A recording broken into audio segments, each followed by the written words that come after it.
Hi, we're live. How's it going, everybody? Dealing with some making sure that we can do comments and stuff. So we're trying to find out what's going on with the settings and whatnot. Here it is. Um, Okay. Does it still say you can't comment? yep. It does? Yes. What the hell? I don't know. Hi, we're live. Huh. I have done. Wait. Mm, There's one little button that I guess needs to be clicked or something that we can't find. It shouldn't have changed the settings, but it did. So hi, everybody. While Sean works on that, having technical difficulties with the chat, but we are here and we are live, and I can see us on the YouTube. So how is everybody doing out there?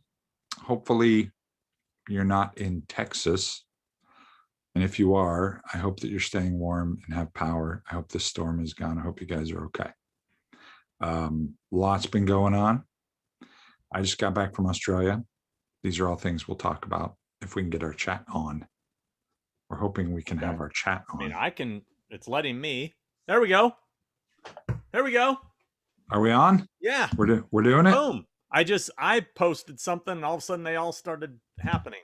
There you go. Thank God. Ain't There they nothing are. worse than somebody who knows nothing about computers having to deal with computers.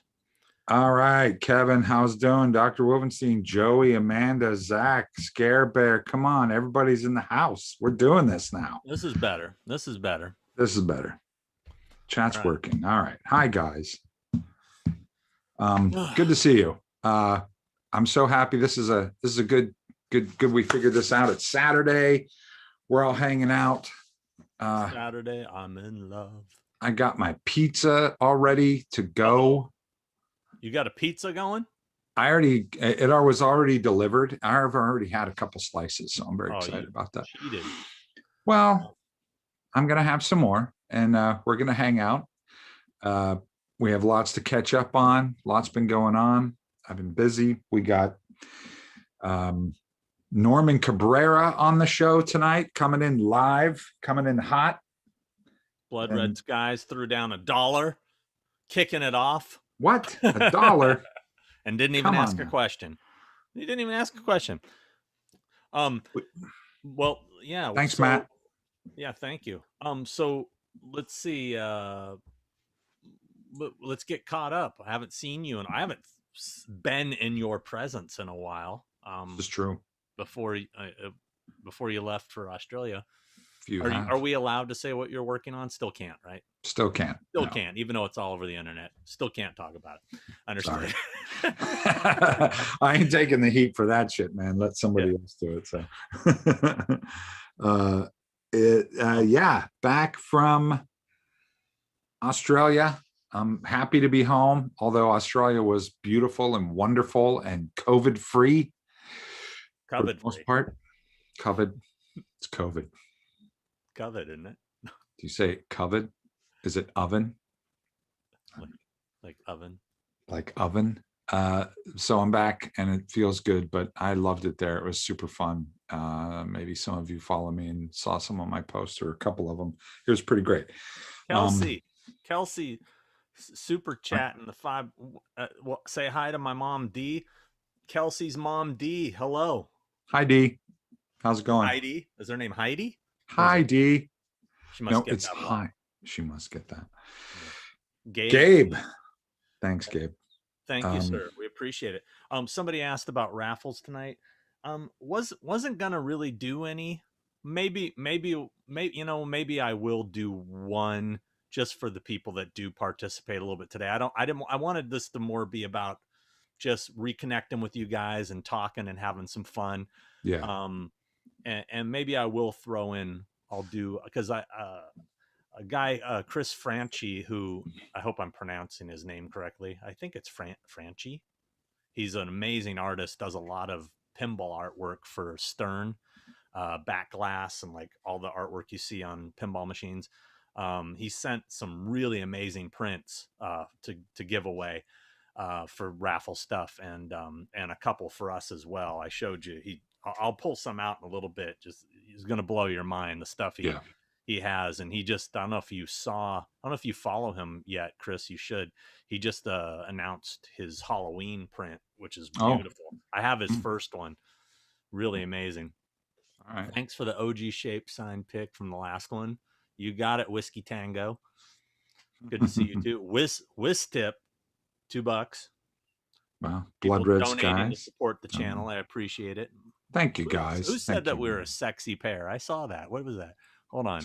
Well, hello, you sexy pair. Oh, Colin Murdy. Oh, it's Getting Colin randy, are Murdy. you? Oh, look at you go, Colin Murdy.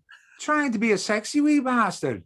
Coming all up in here and trying to get our pants down and getting on knickers. Ain't gonna happen, lad. Ain't gonna happen. Mm-mm. We have gotten some stuff from some people. I was considering holding off showing this stuff off to the next episode, but it's been a while and some of the stuff's been hanging out, and I feel like I need to give people props. I still have these. I still have to deliver yours, and we're gonna drink those next episode, hopefully. I'm hoping I can see you before we record the next episode. I hope so. Which, by the way, I can announce who our next guest is. I got permission. Oh, great. We got a very special guest coming up next. We do. And would you like to announce it? You can announce it. No. You go ahead. I want you to. No, I want you to. But I really want you to. No, I'm thirsty. Her name is Andi Matichak. Am I pronouncing it correctly? Matichak. So, yes. You might know her from a little film. Not many people saw it. Didn't do that well. It was called Halloween, 2018. She played Allison Strode, and she is going to be Allison Nelson, by the way. Wasn't she Allison Strode? Nelson Strode, but Nelson. Yeah. She's a hyphen. Which, by the way, that family's name Nelson. That was a little coincidental, don't you think? Yeah. Well, there's probably a reason they didn't really bring it up in the movie. Was it ever mentioned? Why do you bring me down so hard? Why? Why? Carlin Munster, 10 bones. Thank you. Mike the Runner Johnson throws in $4.99. We got Tyler Webb throwing down 20. Me and my mom just watch The Fog, then immediately watch your Horrors Hallowed Grounds on film locations. Love your stuff. Cheers. Thank you. Appreciate it. Thanks, good Tyler. Stuff coming. Just finished Twilight Zone the movie today. I'll be uploading it tomorrow. So get ready for a new Horrors Hallowed Grounds tomorrow on this channel, not live. But anyway, Andi, who doesn't do too many interviews, to my knowledge, I don't know if she's ever done a podcast or a video podcast or anything. I don't know. She's pretty. She's aloof. She's a squirrely little one. She gets away from people. So we may actually have to trap her just to make sure she does show up. But yeah, she's going to be the next guest. So Halloween fans, get ready. She's going to talk about everything that happens in Halloween Kills. But basically going to act out all the parts and the entire script. Well, I got her to guarantee she'll act out the ending. So at least that part. Right. But she's going to be promoting her new film, Sun. It's a horror film coming out March 5th from Shudder. And I believe it's going to be in theaters and on demand. So check out the trailer online. It looks really cool. So there's Chris. Hey, Chris, did I pronounce your name correctly? Chris just donated $10 for you to do the Rankin Bass face, which oddly enough he did right before. I was just doing it. Gregor, Norman sent you here. Well, thanks to Norman for sending you, Gregor, and thanks for coming and hanging out. He'll be on in a bit. He's coming. But anyway, back to someone paid us for me to do this face. Yeah, I do it. Come on, you got to do it. You got to do the hands too. That kills me every time. Is that it? Is that the Rankin Bass face? Yeah. Okay, I'm paying you $10 to stop. Okay. It hurts to do that face. Yeah, I can tell. Sorry. Ooh, language. Yeah, watch your language on this show. Yeah. So anyway, yeah, we're really excited to have Andi joining us. We're going to be recording that next weekend, so hopefully I'll have it up by early the following week. So We're going to try to We're- get back we're- on track here. Trying to get back on track. We've been busy. I've been out of the country. I'm back. We'll try to do it. I jumped headfirst, hit the ground running as soon as I hit the plane landed. I've been knee deep in a new project that will take me to the end of June. So I'm slammed, but it's good stuff. So Kelsey, tell my brother Brandon, suck it, Brandon. Kelsey's our biggest fan. So suck it. I don't know what that. I'm sorry. I didn't mean to. I'll tell I wait. don't like it here anymore. Who else? Intel Wild. Hey, Sean, thanks again for delivering stuff to my house, brother. Oh, yeah. That was, yeah. That's the only time that's ever happened. And I don't, you know, that's service with a smile right there, even though you weren't home, you know.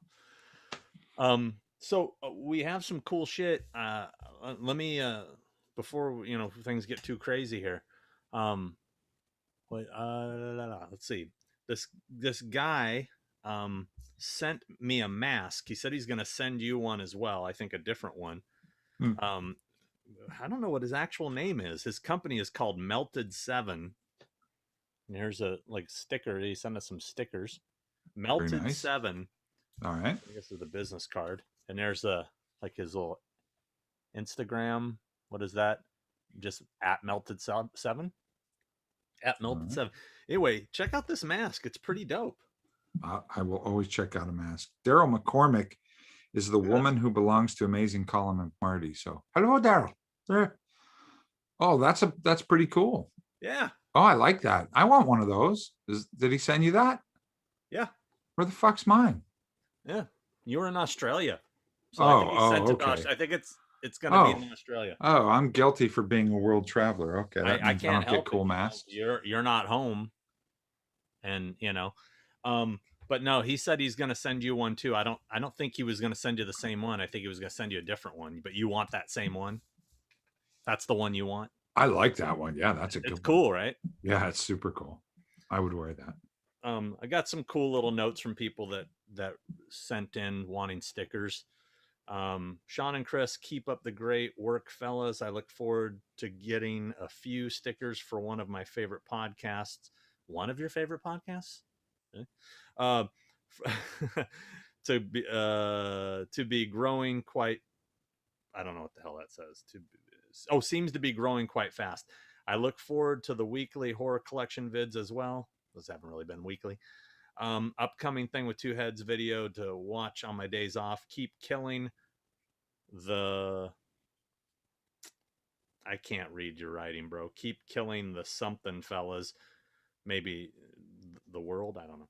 Good work, Kyle. And he drew this little drawing of us. Look at this. Oh, look at that. That's really cool. Yeah.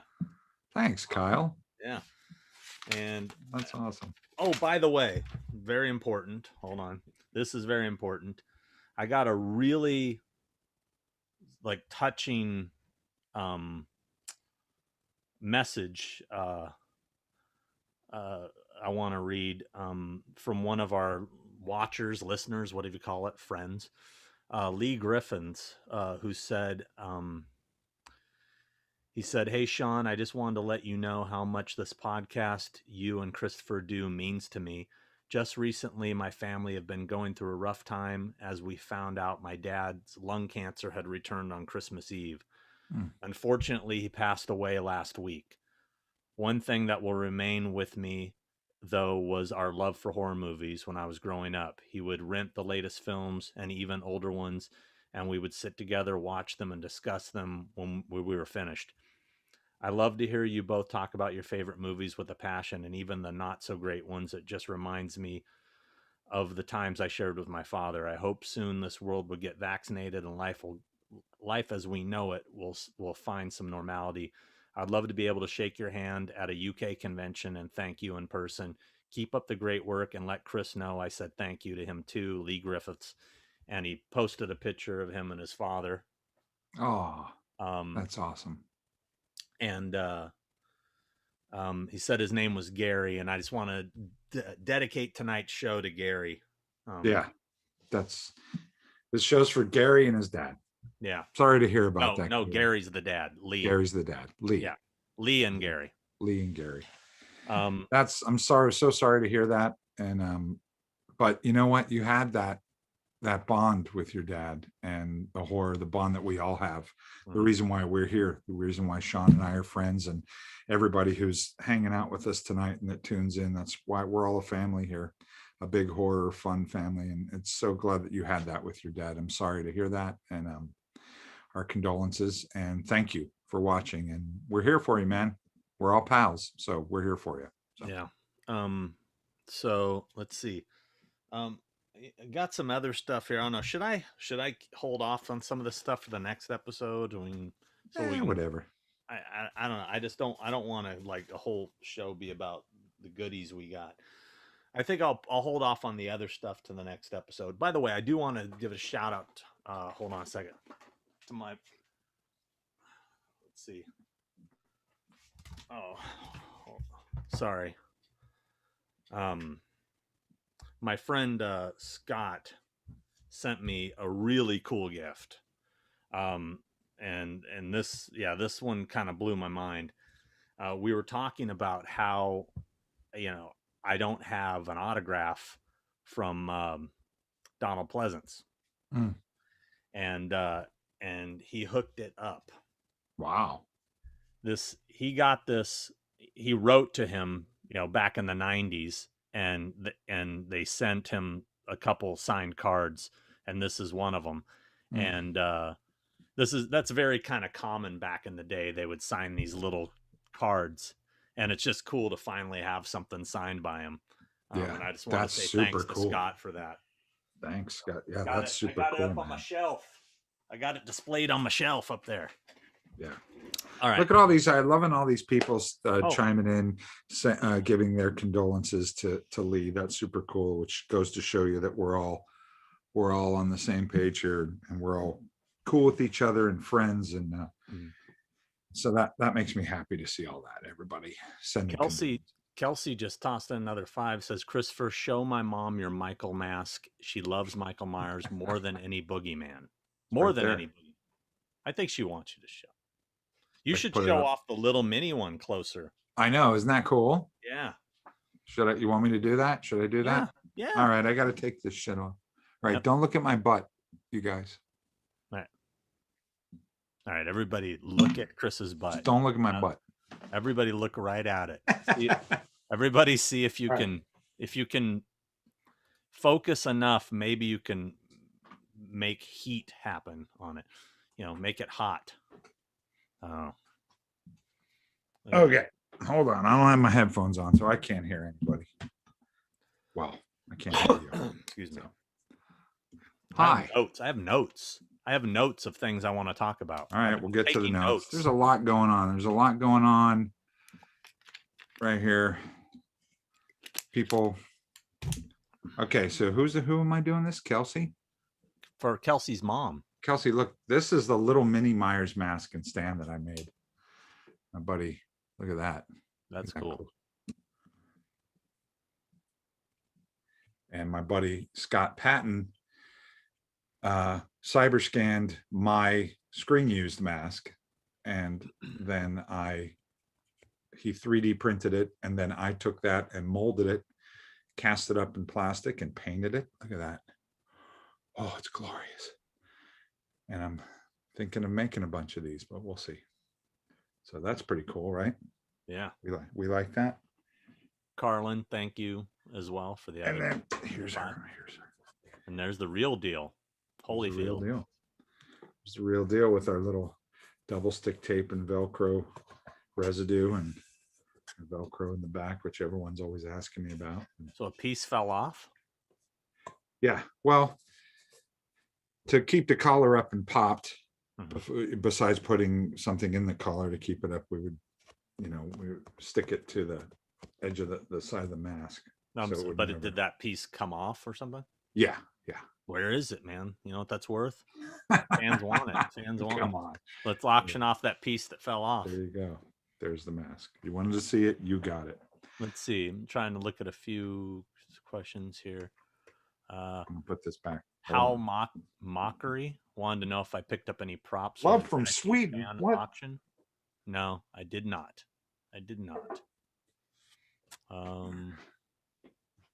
Love from Sweden. Yeah. Black Lion Records. Can you give us the meeting code? What the hell's that mean? I don't know what that means. Brett Stortenbecker. Great show is always fun. Did either of you see Willy's Wonderland? Well, that was actually on my list. So let's talk about it. Hey, you haven't seen Willy's Wonderland? I haven't seen it. No. Produced, it's the Nick Cage thing. Nick Cage thing. Yeah. Which is basically kind of a ripoff of the Five Nights at Freddy's, which is the horror version of Showbiz Pizza or Chuck E. Cheese. Mm-hmm. It's produced by Grant Kramer, star of Killer Clowns from Outer Space, who also appears in the movie as well as the main villain, sort of. You have to see the movie. Here's the thing. Is it a great movie? No. Was it fun? Yes. I enjoyed it for what it was. I do feel that the Banana Splits movie, which is very similar, was a little better. I enjoyed that one more. But I did enjoy it. And Nick Cage doesn't speak a word in the entire movie, which is really, yeah, that's kind of awesome. Yeah, that's actually really cool. I like that. But I enjoyed it. I mean, it's really mindless fun. Yeah. So I can mark that off my list. Yeah. You know what? Oh, you know what I watched? I watched the entire season of the Ted Lasso. Oh, awesome, right? So good. So good. It was so good. I can't remember who somebody, one of our viewers recommended it. And I watched it. I binged it in 2 nights. It was so good. We blew through it. It's 1 season, right? Yeah, 1 season. Yeah, we blew through it, and it was so good. And it's so much heart and so funny and great characters, and they don't go exactly where you expect them to go. I loved it. I couldn't stop watching it. So good. Yeah, when I saw the trailer, I was a little nervous because his character seemed a little annoying at first, but then he becomes so endearing. Just like the character in the show. You're like going, he just wins you over, you know? Yeah. And so good. I really, really enjoyed it. Wow, we're getting a lot of all this stuff going on. Christopher, can you give a shout out to I missed that comment. Whatever. What? You can scroll back. What is it? Wait, oh yeah, that's right. I can manipulate it.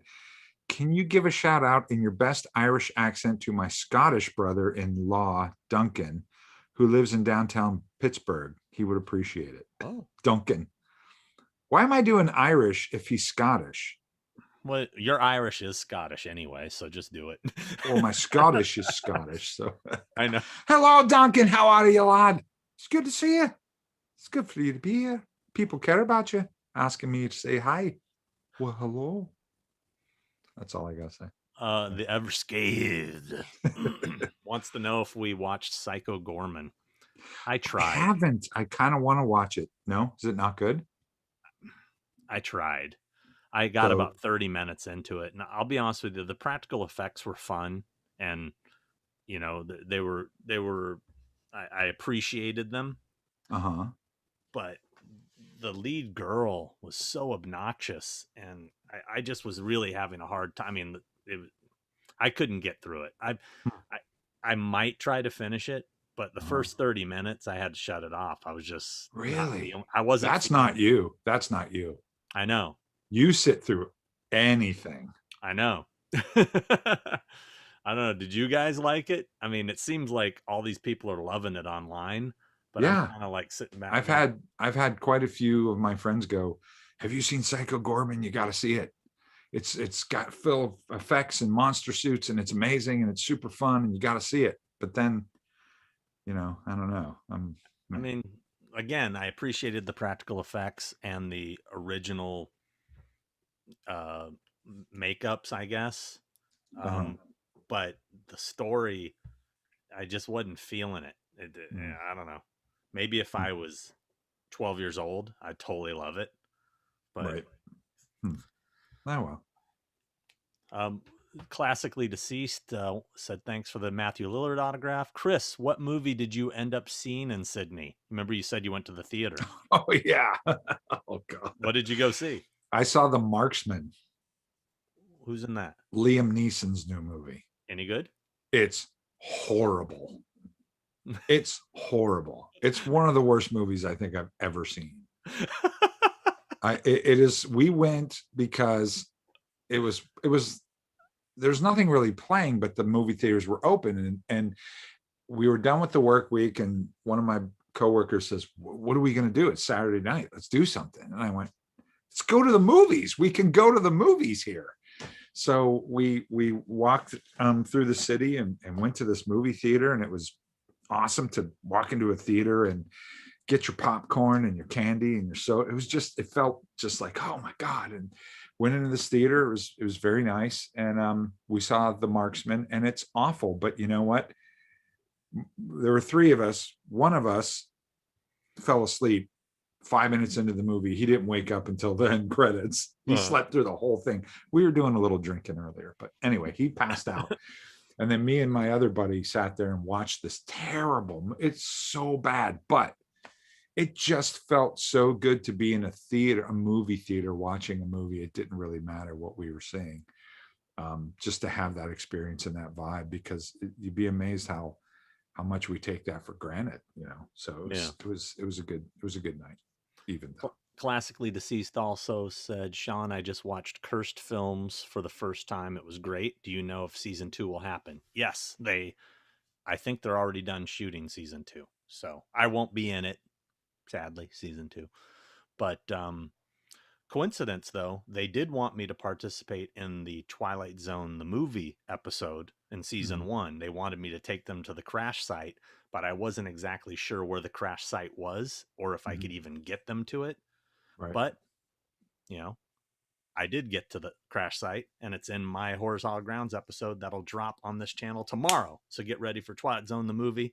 That one's going to be awesome. I'm excited to see that one. It's fun. I put a lot of work into that one. And if you're only interested in the crash site portion, I'm probably going to put a timestamp in the description so you can fast forward to that part if you don't care about the locations from the rest of the movie. Right. Fear the Juggalo said, quick question for you guys. Do classic cars get a free pass for loud exhaust? You know, just asking for a friend, of course. Yes, classic cars get a pass in my book. It depends on the classic car. Really? Depends on the car. I don't know. I'm allowed to be. They can be loud. Well, yeah, classic car loud is different than a motorcycle loud. You know, there's something less abrasive and offensive by it for some reason. I don't know what that is, but it's the motorcycles, man. I grow up. Did you see Chad 66's comment here? I did not. What is Chad 666's? Chad 66. Oh, I thought it was. I don't want to read it out loud. Why? He's asked. Huge fan. Huge fan of you both. Can't wait to see your makeup work in Thor. No, I don't know. Nope. I don't know what you're talking about. I don't know what he's talking about. Blood Red Skies. Yes, Psycho Gorman didn't look like it was for me. Willy's Wonderland is epic though. Just watch A Black Coat's Daughter. Yeah, I saw Black Coat's Daughter. It was a little slow. It's good. It's a real slow burn. Did you see Black Coat's Daughter? Nope.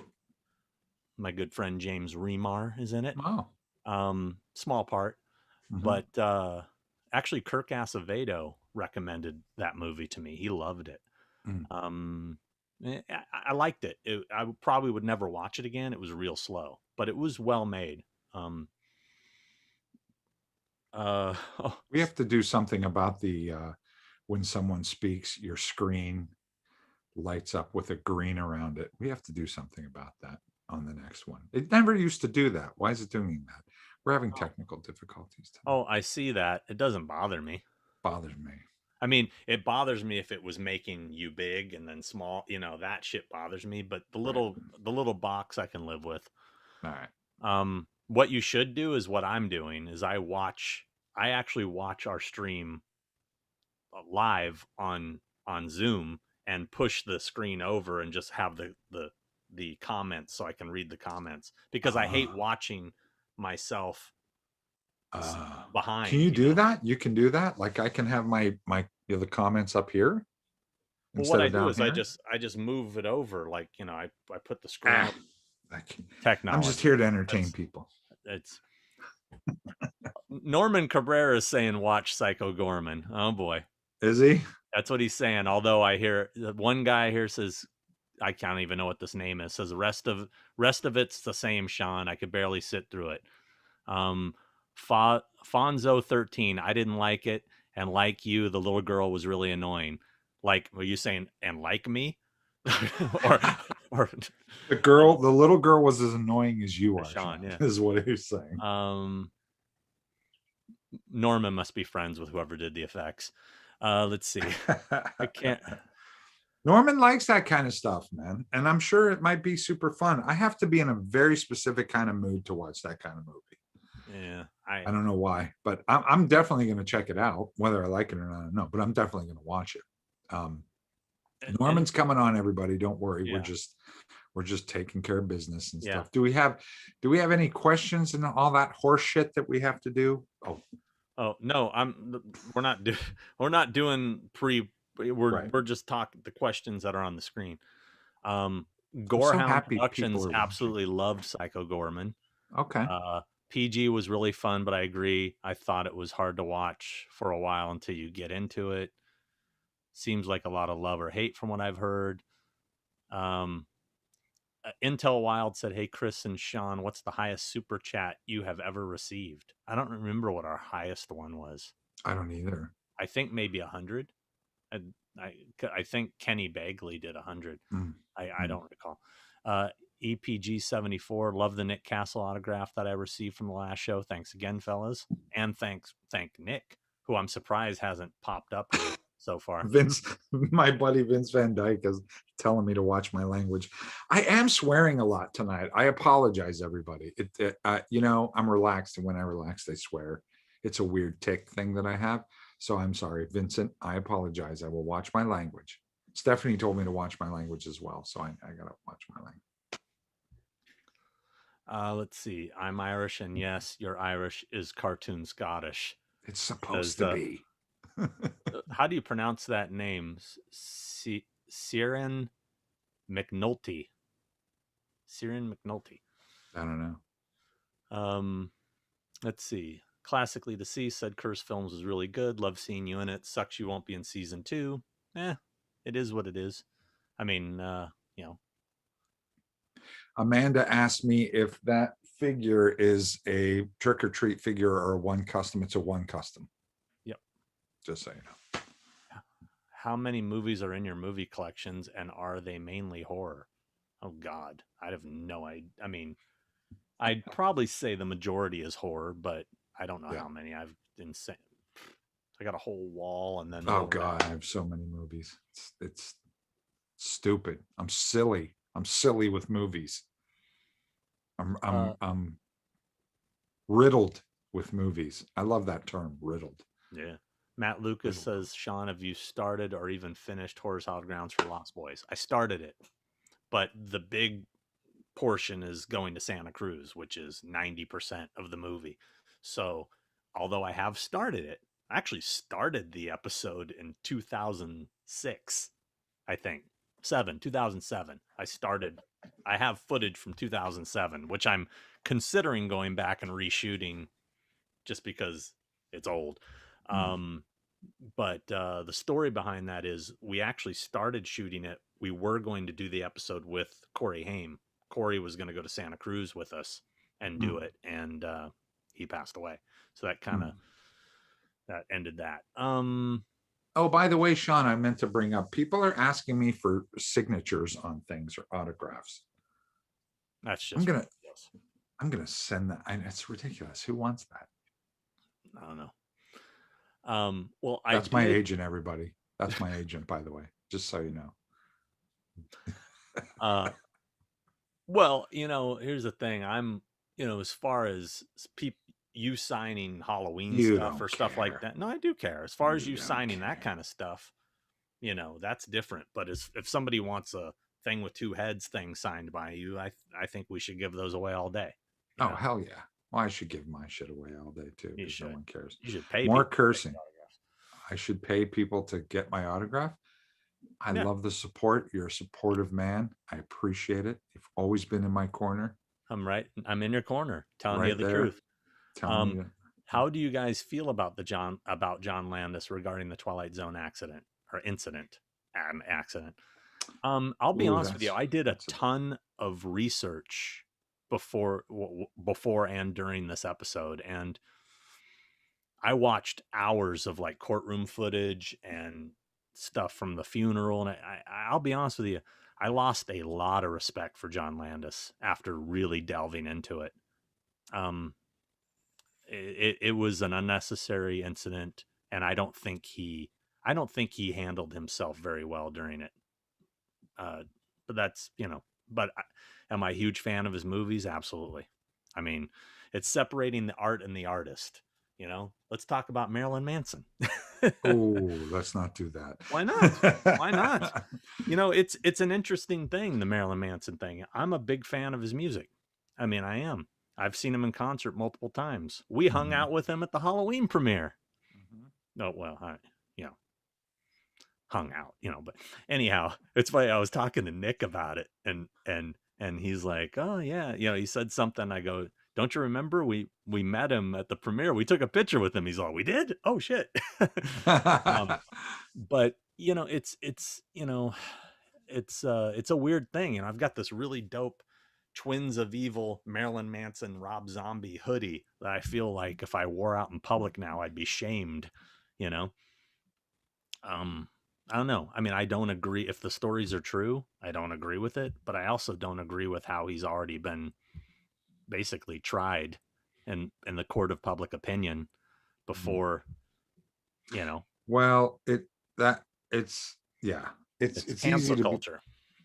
Yeah, it is and it isn't. Yes, it is. It is a cancel culture, done. but the dude's done. He is done. But you know, there are a lot of people that are, and I don't want to really get into it that hard, but there are a lot of people that I know that were hurt by that guy. Mm-hmm. And there are a lot of, for every piece of information that you may read on social media or in the news and stuff, there's 1,000 more pieces of information. So it's impossible to really gain a good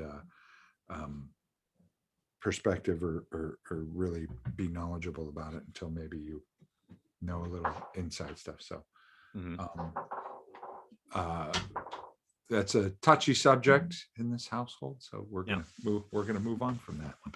Yeah. Well, no, I'm not defending him by any means. It's just it's, you know, it's obviously a big thing in the news that happened. It's a big thing for everybody. I agree with you. Let's to change the subject, but kind of stay on it, is the cancel culture thing. I do agree that what is the deal? You say one wrong thing and you know, you're done. That's it. Yeah. You're over. And I'm not even referring to that. I'm referring to just, it could be something that you wrote in somebody's high school yearbook 30 years ago. It really comes back to haunt you. Yeah. You know, people change so much, and hopefully they change for the better. I'm working on myself. Big time. I'm on my own journey. Yeah. And I'm working on myself, and I hope that you are too, everybody. Kelsey, throwing another $5 our way, said, love you guys. Thank you for the shout outs. I appreciate it more than you will ever know. Kelsey. Will the Bride of Frankenstein mask be up for grabs? She wants that bride head you got sitting back. That's there. not a mask. It's a bust, right? It's a bust. Yeah. I'll say, you want it? I'll send it to you. Give me your address. Put it in a box. Send it to you right now.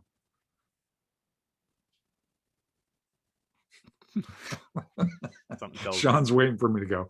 No, I won't. Let's see. Talking your newest must-see streaming horror picks. You know, I've been watching just a lot of old shit lately.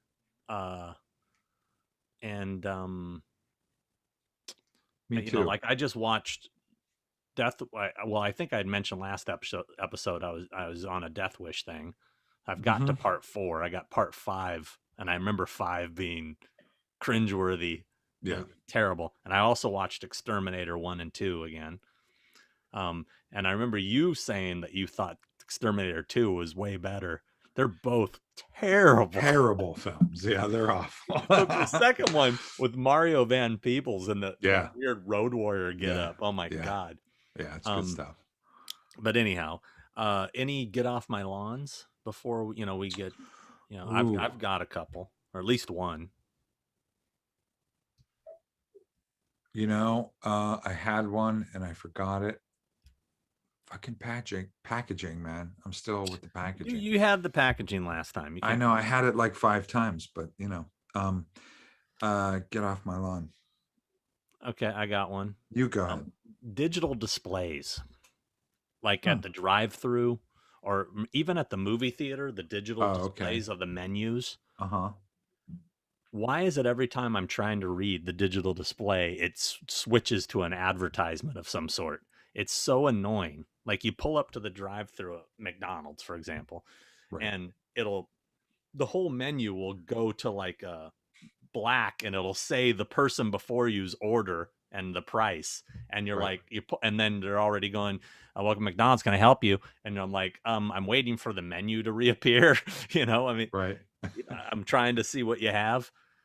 That shit's driving me crazy. It happens. It always happens at the theaters too. When the theaters were open, you'd walk up to the snack bar and all of a sudden the whole entire menu would turn into like a movie advertisement. And you're like,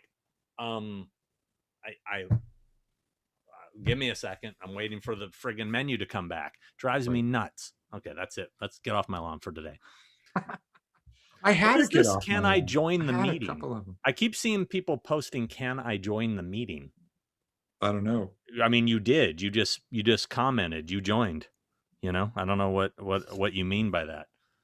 There is no meeting to join except for maybe they want to pop up on here and be part of the. Oh, you want to have your face be seen? What's going on? Yeah, fuck it. We should bring. Chris wants to know. Shawnee said he saw an article on Facebook that Walking Dead producers were paying actors not to do con appearances. Any truth to that? I read that article too. I haven't talked to Cudless since he said that in that article. There is some truth to that where they were really getting down on them. This is my perspective on it. AMC, I believe, wanted to stop them from doing conventions altogether because they wanted to do their own Walking Dead conventions and monetize it for AMC. Shocker. So they were trying to get them to stop doing it. So when it came to contract renegotiations, they started putting incentives in the contracts for them to do less. Like I'm not going to say who, but I know there were certain actors that were only allowed to do maybe 5 in a year total. And they'd get a little bonus which none of that. I mean, think about it. The only thing that makes sense is they didn't want them to do it because they wanted to profit from it by doing their own conventions. Well, sure. Why would they give them extra money to not go out and promote their product? It's stupid. And there's not, and they could have done a convention every weekend somewhere in the world, and it wouldn't have overexposed The Walking Dead more than it had already been overexposed as it is, Right. But you know what? At this point, too, do they really need the publicity to promote? Do they really need to go promote it? They don't need to promote it. No, they don't. It was all about monetizing it. They could just go Walking Dead and everyone watches it. It doesn't matter. They don't need to promote anything. No one has to go anywhere and promote anything or that thing's, writing itself out. They don't have to do a damn thing with that shit. And mind you, that only happened for a short period of time when the show was as hot as it ever was. Once they realized that train had left the station, they backed off of that shit. And they never brought it up again, because they realized they missed the boat on doing a Walking Dead convention. Right. They were too late. Isn't that Walker Stalker? Isn't that the same thing? That was a fan run thing. Oh. Okay. So they were trying to crush that and take it over by trying to get the stars to not go. I mean, at the end of the day, that's what it's all about. It's all about them trying to make the money for themselves. But fortunately, the celebrities, they stuck to it, and they went to the fan run shows, and that went well. Those are the people that are watching. Let's see. Somebody wanted to know my band's name. I mean, I've had a few bands. The Heathens, Malfunction. That's where the name Malfunction comes from. It's Malfunction. Chris LPO2 said The Rental was really good. I didn't see The Rental. Did you see that? I haven't. No. Oh God, I'm missing. I've been stuck here for a while. I missed a few people. Amanda 7X said, just wanted to say thank you for the stickers and the HHG signed photo. I would love to add Chris's signature as well to go with it. Well, I'll tell you what. You got it. Well, you know what? I actually got. I'll go get it. You talk to the people. I'll go get something. I'm going to talk to the people. These are my people. I'll sign anything you want me to sign. You want something signed, send it to Sean's P.O. box, and I will sign it. Not that anybody really wants that, but if you really want that, I'll sign whatever you want. What do you want me to sign? Diaper? Pizza box? Pop-Tart box? I'll sign whatever you want. I will. And I'll do it for free. I won't charge you. And I'll get all my friends to sign it too. Thank you, Mike, for my Ace Frehley. This was given to me by a friend of mine, Mitch Rouse, my pal Mitch Rouse. So I'm glad everybody's here. I hope everyone's having fun. Norman's coming on pretty soon, probably in about 8 minutes, 7 minutes, 8 minutes. Norman's going to come on. And I wish I could keep up with all these questions and people asking stuff. And I'm going to scroll through here while Sean's doing his thing. And I'm going to try to. Chris, did Jared Leto do anything strange to you on the set of Suicide Squad? I've always heard he was in character constantly. From Brandon Gregory. Thank you, Brandon. He never did anything to me. He was always in character. That is definitely a fact. He was always in character. And he did do some eccentric things on set of Suicide Squad. So yes, I can't say he did anything to me per se. Show me where Jared Leto touched you. Just show me on the doll where he touched you. In my bathing suit area. Kelsey Solom says, let's go, Chris. I don't know what that means, but okay, let's go. Let's go, Kelsey, you and me. Oh, those are cool. So this Mark Beer, I don't even have one. I believe he's on here. He's the artist. This is one of the designs. I'm also curious, which design do you guys like the best? Do you like this one? Do you like the one with the tombstone that we posted? The one of us is shrunken heads with our mouths sewn. Which one do you guys like as far as a t-shirt design goes? Because we were talking about this one for the t-shirt design from Gutter Garbs, which hopefully we'll have an announcement on in about a week. But if you guys want one of these, we can work that out. If you guys want us to sign one of those, we like giving shit away. So we do. Let's see.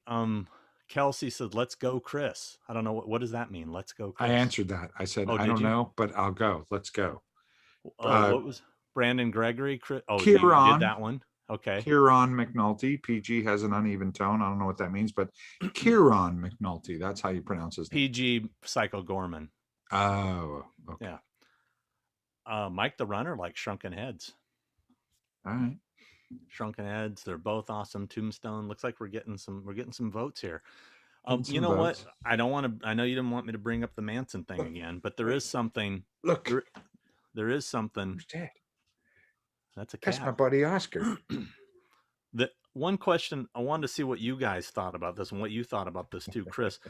What about the whole thing with them totally shelving the episode of Creepshow he just was in? I mean, I don't agree with that. Just because the guy did something, now you're going to, all this hard work that these people put in, other actors, all these people put a time in to create an episode, and now it's just going to be completely shelved because he was in it. That kind of stuff bothers me, you know? That doesn't bother me so much because it's just a low budget TV show. Yeah, but what if those people got paid? Whether it airs or not, all those people got paid, and they're working, and it's fine. Yeah, and it's but let's their say choice I wrote to do it. that. Let's say I wrote the episode, and I'm you still get stoked. paid. Yeah, but nobody's ever going to see it, and I won't benefit from it being good or not. You know, because it's not about you. It's about all the other people. But see, that's the thing. It's not about him. It is about all the other people, and all those other people's hard work should get seen. That's what I think. Yeah, but there's also a whole lot of other people that are possibly, you know, affected by the fact that he's profiting and benefiting. Whether I don't know Well, if he's that's the guilty or thing. not. I'm not saying that. So let's say he already got paid too, so he's already profited. That's right. So it doesn't matter if the thing airs or not. It's just a dumb TV show. So let's, I think we're putting too much, weight and value on it's a TV show. No, but it's still, a movie. That's not the point.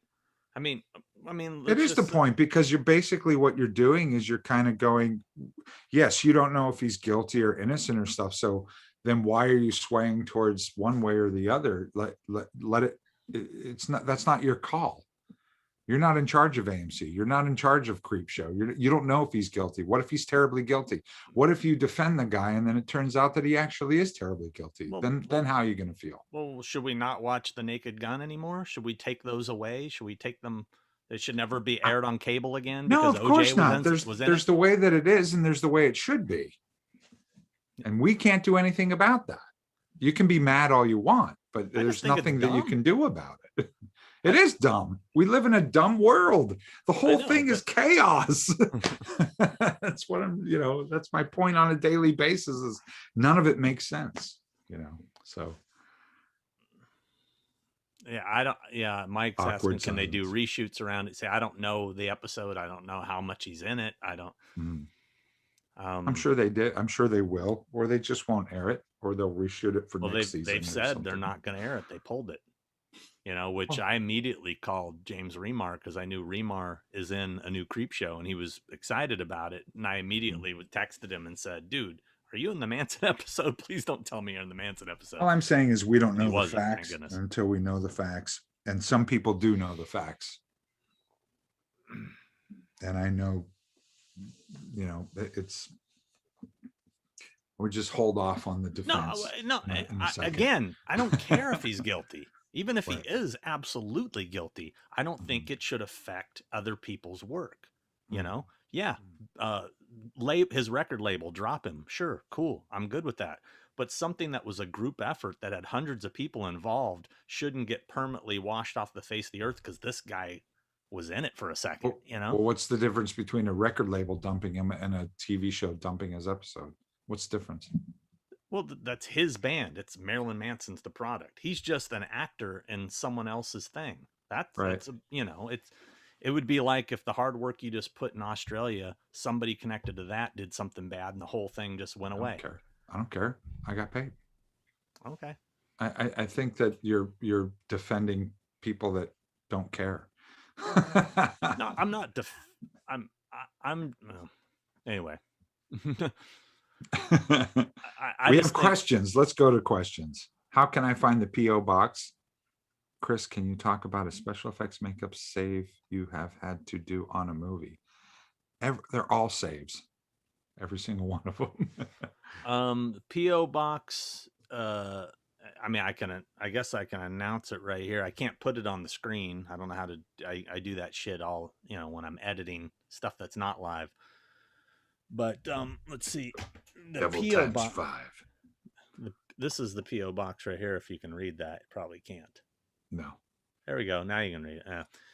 23785 El Toro Road, number 409, Lake Forest, California, 92630. If you send a self-addressed stamped envelope, we can send you stickers. If you send a self-addressed stamped envelope big enough for an 8x10 photo, we can send you one of those too, unless you want it folded into an envelope, which is probably not a good idea.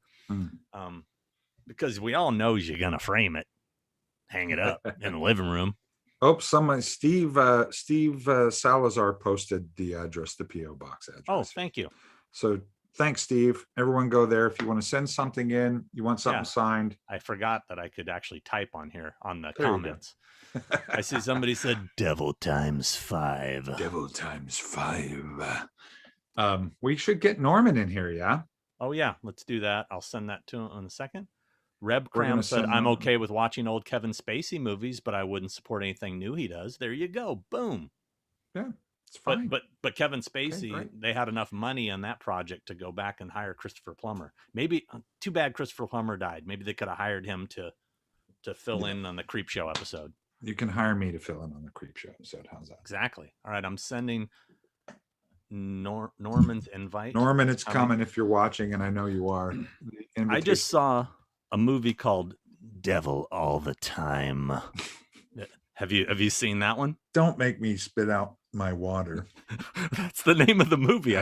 We just watched it. Devil All the Time. Devil all the time. It's it's a pretty interesting movie. It's got Bill Skarsgård. It's got the kid who's the Tom Holland, not the director of Fright Night, but Spider-Man Tom Holland, and Sebastian Stan, the Winter Soldiers. There was like it was a big Marvel thing going on in this thing, but it's a horror film. That's sort of it's pretty good. You guys should check it out. Christopher Franchi says Devil Times 5 is coming out on Blu-ray next week. It's already out. Oh, it's out. Yeah. Devil Times 5 with extras. Okay, we're gonna bring in Norman. We're bringing in Norman, people. Everybody. So get ready for the hurricane. Here it comes, Hurricane Norman. I could go take a break if Norman's here. Yeah. No. Hi, Norman. Hey, what's going on, man? Now you got to turn our sound down. Turn your sound down, buddy. Because we're hearing our playback. You know what? I got it. I was watching you on. I was watching you. Hold on a second. I was watching. Okay, I was watching you on. Here we go. Let me get back to you. Oh, I lost you. Hold on a second. No, you're there. Oh, there we go. I had to turn down the YouTube. It was feeding back because I was watching the YouTube, so it was like doubling up the feedback. But hey, here we are, man. Saturday night. Cheers. Saturday night. Cheers. Man, yeah. Cheers. Norman's here, everybody. I got my brews ready. I got my monster thinking cap on, man. I'm ready to go. So you liked Psycho Gorman? Hit me with some crazy shit. No. I did. Psycho Gorman freaking rules, man. And I also like The Void too. Did you guys like The Void? The Void. Yeah, it was kind of like a low budget wannabe thing. Oh man, you know what? The thing is that like that's what we thrive on. It's low budget, man. You know. Okay, here's the deal. Halloween was low budget. Yeah, but but it was good. Yeah, but there's something about low budget that makes you work harder. And make cool shit, right? I mean, I appreciated The Void. I didn't think it was great, but I appreciated the practical effects. I enjoyed it. Psycho Gorman, I mean, I'm gonna try to finish it. It just it was a little too like it was kind of like it was the Monster Squad of this generation in a way. And what's wrong with that? Right? Because that's awesome. Because at least Monster Squad has that retro charm. This one, but Monster Squad was terrible when it came out. It was terrible. Exactly. That's why maybe it was in 30 years I'll like Psycho movie. Gorman. Monster Squad. When I moved to LA in '85, Monster Squad, I want to say is '87, right, or something like that. Yeah. And I remember that movie came out, and I was way too old for Monster Squad. So when I saw Monster Squad at 22 or 23, I thought it was utter trash. So that's the trash of that time, So I just think that the way to make cool, cutting edge movies is to have these low budget directors who have really wild ideas, but maybe they don't have the cash, and give them a chance, because like in 20 years, Psycho Gorman will be, the Monster Squad of this time, So that, anyway. I think that I don't know. It's so funny because we can all sit here and say what we think is good and bad and what's going to be classic and what's not. It's time will tell, and you like what you like and you don't what you don't like, and you just like, you can't. I love it when people try to convince other people that something is good or something is bad. Of course, both ways. Why bother? Just go, this is fucking badass. I dug it. It's cool, and this is why I like it.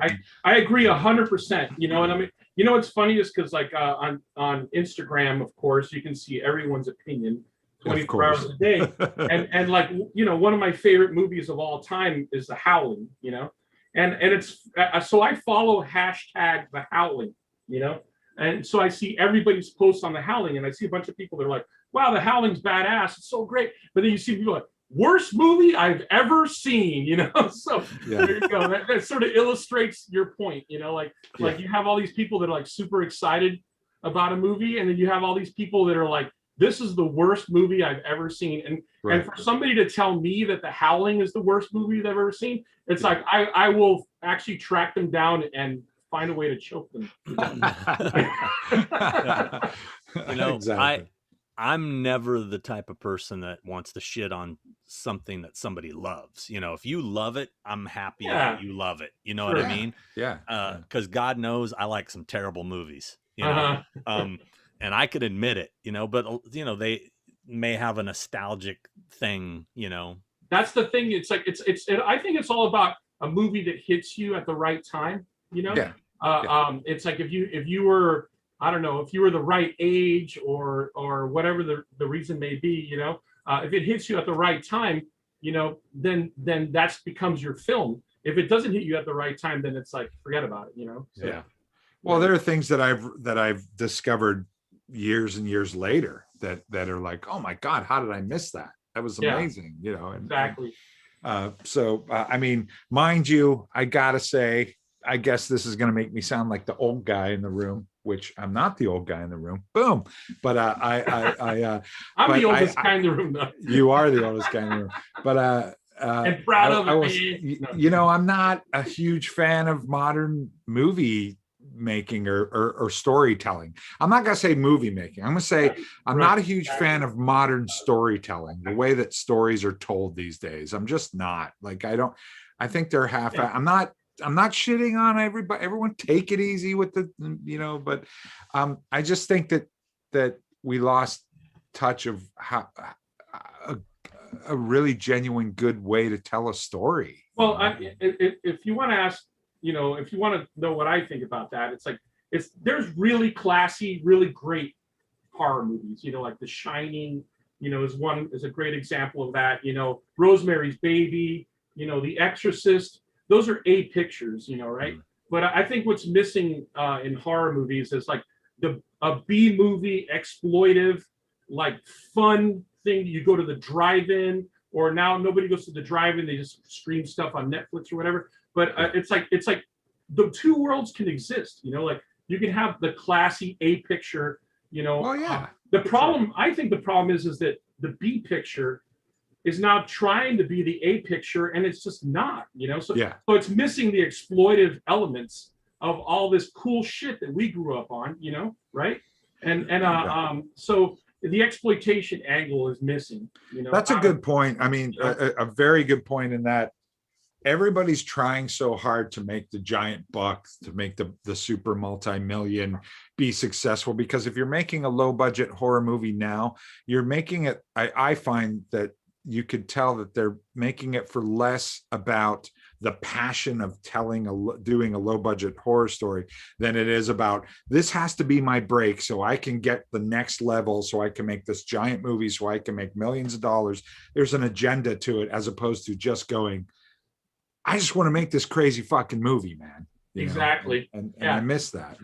Yeah. I mean, I take like, you know, a Jess Franco or a you know, an Andy Milligan, or, you know, somebody like that, you know, who's just like, it's like a madman with a camera, you know, like, it's like, you know, I kind of feel like that stuff, we're missing a lot of that now, because everybody's kind of trying to make like, wow, this is my breakthrough movie, I'm going to be so great. And, you know, and it's like, but, you know, that's fine if you want to make dramas or if you want to make stuff, but like, you know, where's the movies for us hardcore, you know, people hiding in the dark, you know, drinking beer in the shadows, you know, you know, like watching monster movies at 1 o'clock in the morning, you know, like why am I drinking beers in the shadows? Why am I? You know, why am I'm lurking, you know, in my own house, you know. You're all like in the corner. I'm just over here in the corner and being like, I'm gonna put on I drink your blood and I eat your skin, or something or whatever, It's like I used to go to this place called Odyssey Video. You probably remember that, Chris, right? Oh yeah. You remember that, Sean? On Vineland, right? Yeah, it was on. It's on Cahuenga, right? Cahuenga. No, it was on Vineland. Cahuenga, where they meet though. Yeah. Yeah. Okay, yeah. So where they intersect. So that place was like this kind of sleazy VHS video place, right? And I would go there on a Friday night, in the 80s and like stack up, with VHS tapes, and like go home and fall asleep watching movies, and it's like that kind of culture, unfortunately, is shifted. But hey, kids aren't going to do the same stuff we did. What was that really sleazy video store that was on Vermont that rented bootlegs? Do you remember? Oh, I know what you're talking about. And I don't know if you remember, if you've ever been in there, the guy had a collection of old chocolate Easter bunnies. It was called Mondo Video. Mondo Video. It was called Mondo Video. I remember those guys, and they had some very questionable material there. Oh my God! They had like they had like amputee porn and stuff like that. No, it was. I can't believe that place was in business. I used to get so grossed out every time I'd go in there because those old chocolate Easter bunnies in the box were like filled with bugs and stuff flying around in there. I don't know if you know this, but that street, all the other businesses on that street petitioned for Mondo Video for their landlord to evict them. I don't know if you know that. Because they had like Kitten Natividad would hang out there, and and like El Duce, and like all these cool people would hang out there, and it was like it was back in the day when Hollywood and LA still had a cool underground scene, and you would go and you would see people like Kitten Natividad and El Duce hanging out, and that place Mondo Video actually got petitioned by the other businesses to kick them out because they were like, oh, this place is too sleazy for us, and it's LA, I had a membership. I rented many things there. Yeah, and that was for a while. That was like one of the few places. I mean, there was pretty much all bootleg videos, but that was at the time where you can get like El Santo movies and all this kind of like really underground stuff that was like somebody bootlegged off of a satellite dish coming from Canada or something. I don't know, like it was like Videodrome, but like for real, Yeah, no, serious, yeah. But there was definitely a lot of questionable material there, but And where is that place now? What are those things now? Like we don't have that. That doesn't exist anymore. Yeah, but I think the guy that owned it died. Right. No, but I mean, where's the equivalent to that these days? There isn't that. You're not allowed to have that. The dark web. You can't do that. I assume something like that. But the thing is that that kind of movement of weird stuff, underground stuff, or whatever, it's a thing that we experienced in our time. And I don't see an underground scene that I know of. If somebody can tell me there's an underground scene of weird movies and stuff like that, please let me know. But I mean, now everything's so accessible, so people get bored by things very easily. Yeah, and very quickly. Yeah. Matt Lucas wants to know, Norman, what makeup effects did you do on House on Haunted Hill?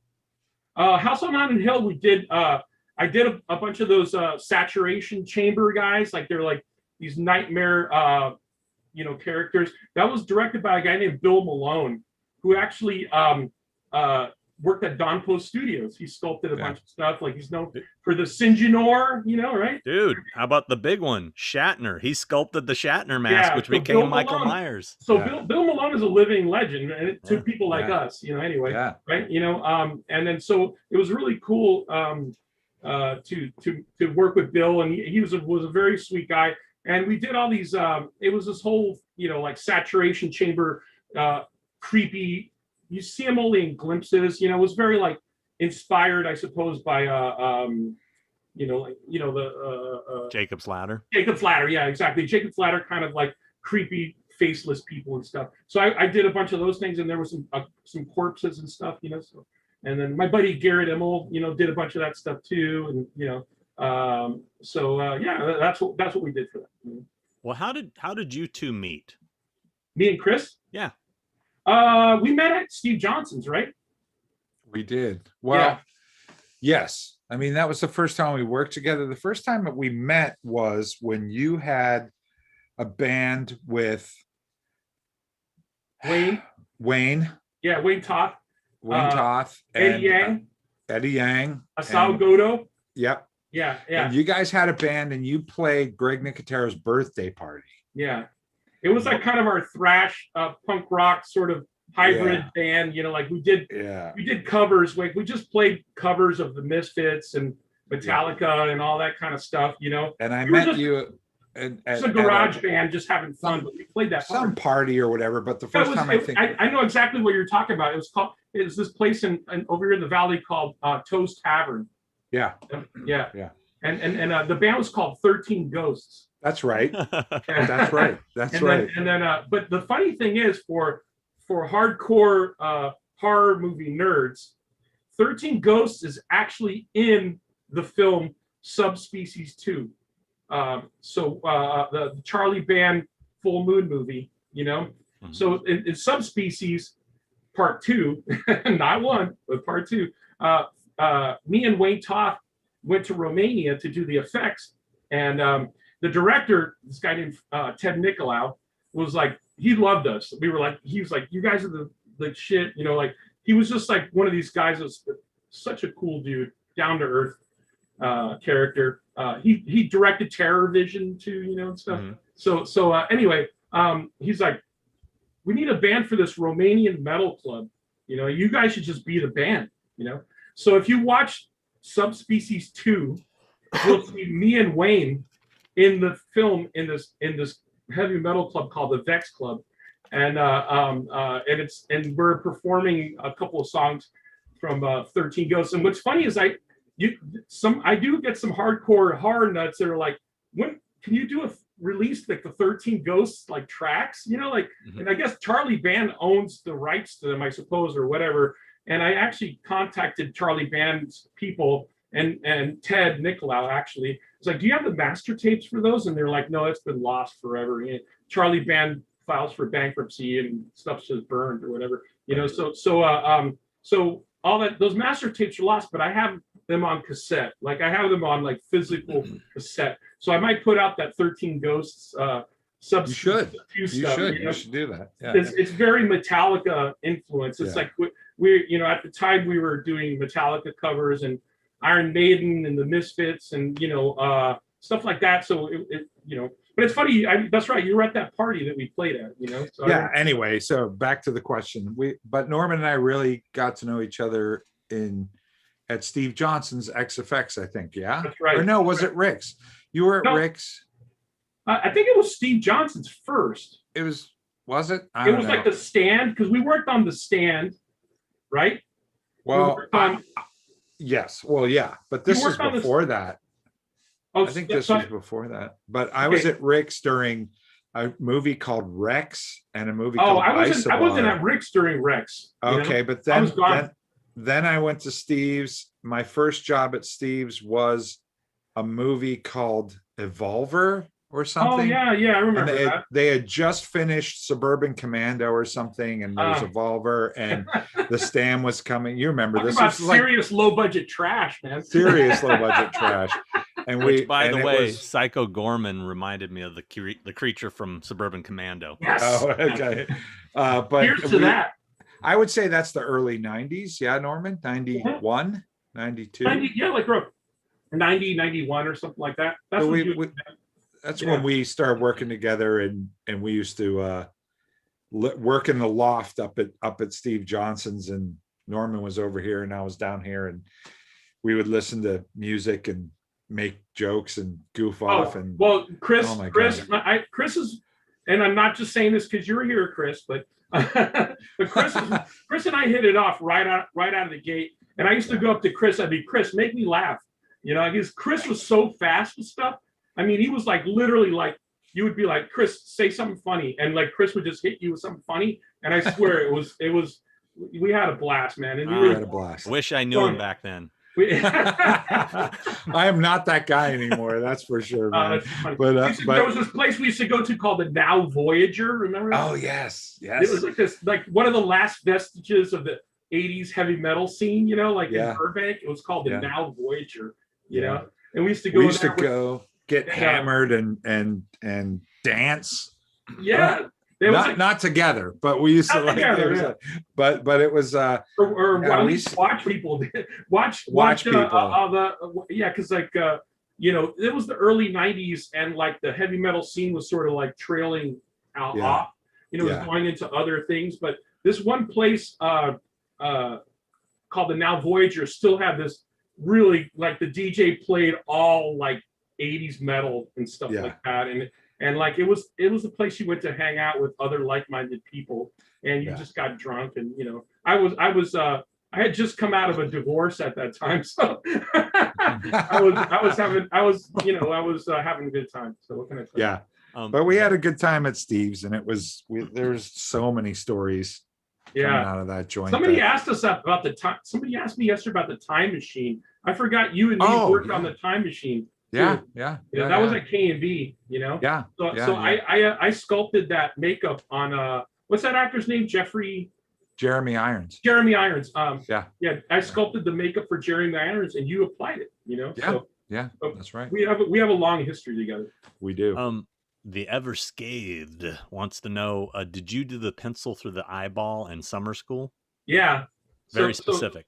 Yeah, so Summer School was a cool movie because I had just started working for Rick Baker. I started with Rick Baker in '85 on a movie called Rat Boy that nobody saw. It was a terrible movie, but it was actually produced by Clint Eastwood. So it's probably because Sandra Locke was in it, and right? Sandra Locke directed it, Yeah. and it was Yeah. produced by Clint Eastwood. It's probably Clint Eastwood's like, he probably erases that from his resume, you know. So I'm sure he doesn't want anybody to know that he did Rat Boy, you know. But then I did Harry and the Hendersons with Rick, and we did Gorillas in the Mist. And right around that little time, this movie came along called Summer School, and so we were just kids. I mean, I was like 20 or whatever it was, 21, and so they came to Rick and they're like, we want these gore effects that are being done by these high school kids, you know. And he's like, well, I have a couple of kids, you know, this guy Norman and this guy Lauren Giffens, you know, because they're basically Chainsaw and Dave, you know, from Summer School. They're those guys, you know. Like, he goes, you can hire my shop, but, you know, have these dudes do it, you know. So like me and Lauren Giffens did all the effects for Summer School. But the funnest part was that we actually got to decorate Chainsaw's bedroom, which was one of the coolest things because I had brought all my masks from when I was a kid. You mean the room you're in right now? Is that what basically you mean? like what you're seeing behind you right now? Yeah. Rick's like, why don't you hire these guys to art direct, you know, the room and throw them a few extra bucks? Like you don't even have to pay me through. You don't pay them through me. Just pay them directly. So that was awfully cool of Rick to do that, you know. So the art department contacted us, and me and Lauren brought all these masks and brought all this stuff like you see behind me, and we actually art directed Chainsaw's bedroom, you know, for the scene. And the mask that he's wearing on his head is this Uncle Creepy mask that I made when I was like 17, you know. So Do you still it's have a it? bunch of stuff that it rotted away. It was very thin, cheap latex that I ran at because I didn't have money at all at the time. So Sean's like, do you still have that? I wish I did, honestly. It makes me sad. Actually, it makes me very, very sad that I don't have any of my masks. Well, I have some of my early face masks that I stuck in like a little plastic bin, but all of my old latex masks and all my molds were all destroyed basically when I came to LA. Because I was at the time I didn't think it was a big deal, and I was like, I don't want this stuff. So now I kind of, you know, masks that I would kill to have a mask that I made when I was 19, you know, like it's like, you know, but it all went into the dumpster, you know, when I moved from Florida to LA, you know. So I mean, I brought some of the masks with me to LA, but they were so thin they eventually rotted. You know, they were just cheaply made, you know. That's all I had. I didn't have any money. Josh Boyd wants to know how it was working on Fright Night 2, and Gregor Punchats said, I met Norman on Fright Night 2. That's right. Greg Punchats is a guy who I met on Fright Night 2, and then he also worked at Rick's on Beauty and the Beast, you know, the Ron Perlman TV series. So we worked together on that. Like, so Greg, he's a cool dude. I like him a lot. You know, his dad's like a really bitchin' movie poster artist guy. You know, like, I mean, his dad is. I didn't know it when I met him, but I found out later that his dad this painted all these really badass, you know, sci-fi art and movie poster stuff. You know, so.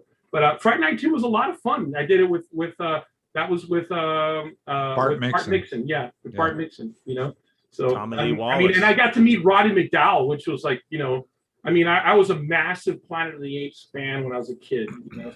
So getting to meet Roddy McDowall, you know, and I mean, I didn't really get a chance to have a conversation with him, but I at least, you know, hung out in his basic proximity, you know, and to me that was like, you know, pretty cool, you know. So I bumped into him at Dave's Laser once and got an autograph like on a piece of paper. I was just like, oh my God.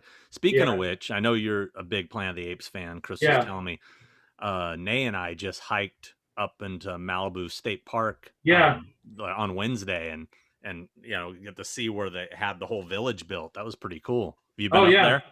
Oh, I've been there a million times. It's like it's I almost go there practically every Sunday. My wife Kate and I like go hiking on Sundays, especially now with the whole pandemic thing. You can't, you know, you're limited to what you can do. So one of my favorite things is to go hiking on Sunday. So Kate and I, you know, go hiking, and we go to, you know, that used to be called Fox Ranch, you know, back in the day, you know. So Fox, you know, 20th Century Fox owned all that property. They shot dozens and dozens and dozens of movies there, including they shot some Universal stuff there too. Like they shot some of the Frankenstein stuff, House of Frankenstein, and some other stuff was shot there. So it has a tremendous history, you know. So I'm a massive fan of going to those old movie ranches like Fox. There's another one called Corriganville that you really need to go to, you know. And then but the one you're talking about has the MASH site. Yeah. But Corriganville is in Simi Valley. And I highly recommend. Once Upon a Time in Hollywood. Yeah, they did. That's what doubled for Spawn Ranch. Spawn Ranch, yeah, exactly. Yeah. You know, but we were just there. Stephanie and I just went to Corriganville on Sunday. This past. Oh, that's Sunday. Awesome! It's so fun. I recommend anybody go there because there's so much movie history there. There's like a submersion tank. They built an artificial lake, and there's a submersion tank where they would put the camera to have like Tarzan fighting the alligator in the 1930s. You know, it's really cool. Like, it's still there. It's still there. Amazing. I mean, the thing's drained out. There's no water in it, but it's all cracked and really old. But it's really creepy and has a cool movie history too. I that's one of my favorite things to do is to go to movie ranches. You know, it's good times. You know. 80s Monster Kid said, Chris and Norman, if you had a chance to work on the next big budget werewolf movie, what werewolf design would you go for? Biped or four-legged? Both. Why limit yourself to one? You know, I'm trying to develop. I'm developing a werewolf movie right now, which you know how it is if you're in Hollywood. It's like it's very, very difficult to get a movie made. But I actually have a werewolf picture that I want to make. So it's sort of my dream thing to do this. A picture. I like that you called it a picture. Well, that's a werewolf picture. You say picture. You say picture. I'm making a werewolf picture. Werewolf, like Ed Wood. I'm making this werewolf picture. You know. Yeah. And it ends with a big explosion. Big explosion. Yeah, exactly. I you know, obviously if you see the stuff that I make and follow me on Instagram or whatever, you'll see that I obviously really, really weighted werewolves. It's like the thing that like I got into early on. I loved the Teenage Werewolf, you know, the Teenage Wolfman with Michael Landon. I loved all the Lon Chaney movies, and of course American Werewolf in London and The Howling, you know, changed my life. You would never know by the posters that are behind me. Yeah. This is a Japanese import poster that I've had since '82 that I bought at Hollywood Book and Poster. And this is also, both of these hung in my bedroom when I was a kid. Did you see the new Howling t-shirts that Cabin Colors. then never mind. No, of course, the Eddie Quist. The Eddie of Quist course. one's pretty badass. Oh my God, the Eddie Quist one. I bought 2 of them. You know. You bought me one, right? You bought me one, right? Of course. Yeah. Oh, okay. I Thank miss you, Hollywood booking posters. I miss Eric Caden's Eric Caden, man. his I'm being sarcastic. I'm gonna say his bright personality. His everything. He was kind of cantankerous, but he was really a sweet guy. I mean, he was just like really, truly like one of the coolest people ever, you know. And Eric, unfortunately, you know this or not? Maybe I'm telling you something you already know, but Eric Caden died in a movie theater. Yeah, Palm Springs. He actually died in a movie at a movie marathon. The guy's the biggest movie fan in the world, and he died with a popcorn bucket in his lap inside a movie theater at a classic movie marathon. What did he die of? That's a heart attack. You know, heart attack. Okay. Yeah, but I mean, that's a pretty damn good way to go, man. Yeah, if you're gonna go, a popcorn bucket in your lap, watching classic horror movies. Yeah, and then I mean, you know, nobody. I'm so down to die like that. Yeah, I know. It's almost like it's like if you could arrange your death like at the end of Omega Man, you know, right? Yeah. You know, like Edward G. Robinson, right. You know, like watching all those flowers, you know, and then he drifts off to sleep, you know, like I would say I would want to do that and have this. What movie? Here's a good question for everybody, for Norman, for Sean, for all of our watchers and things. If you were gonna die in a movie, what movie would it be? What movie would you be sitting in a theater? Now, hold on. You're sitting in a movie theater, okay? You got your popcorn, you got your beverage of choice. You're sitting there. This is the movie you came to see. If you were gonna die watching a movie in a movie theater, what movie would that be? Well, it's a tough choice, but I think when all is said and done, I would probably choose American Werewolf in London. You know? Wow. Okay. But you know what my second choice would be, and you probably know, is Beneath the Planet of the Apes. Right. I already know Chris's. Yeah. So. No, you don't. Shawshank Redemption. It always it's not Shawshank Redemption. It's either Shawshank Redemption or The Thing. Those are my. That's. God, I would say. Mine. I thought you were gonna say like Desperately Seeking Susan or something. You know? What the fuck? No, just joking. No, I'll explain why.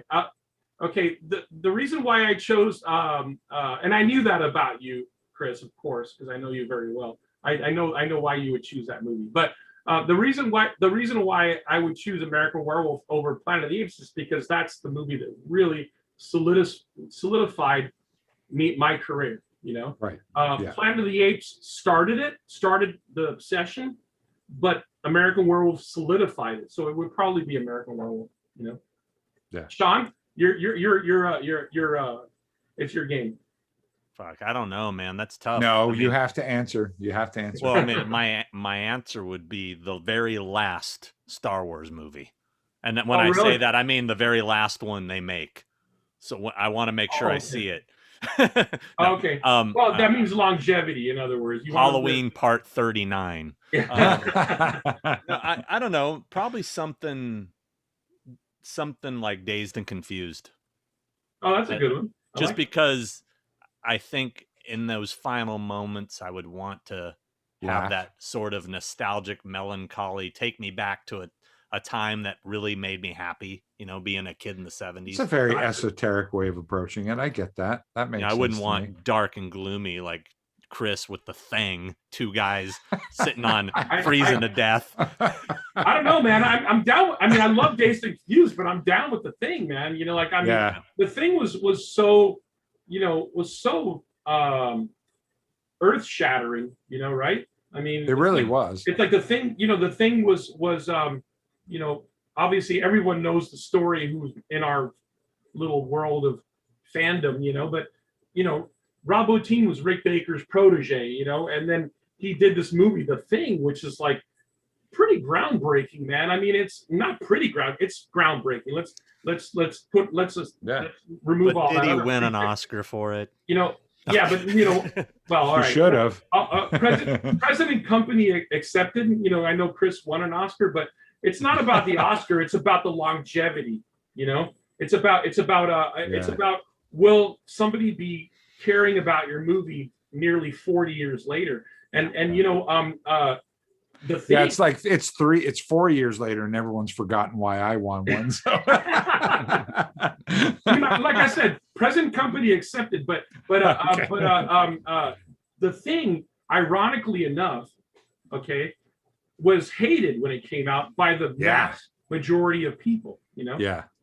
And then so you know, but then it became this cult, and naturally, like that's what usually happens with cult hits, is that they're usually hated at first. And you guys know the story, but you know, Universal put out E.T. and then they got cold feet about you know, an alien movie where the alien is evil and ripping through people. So they you know, they actually limited the amount of theaters that the movie went out. You know what's funny? I disagree with that whole notion, and I hear it over and over again of why the thing tanked.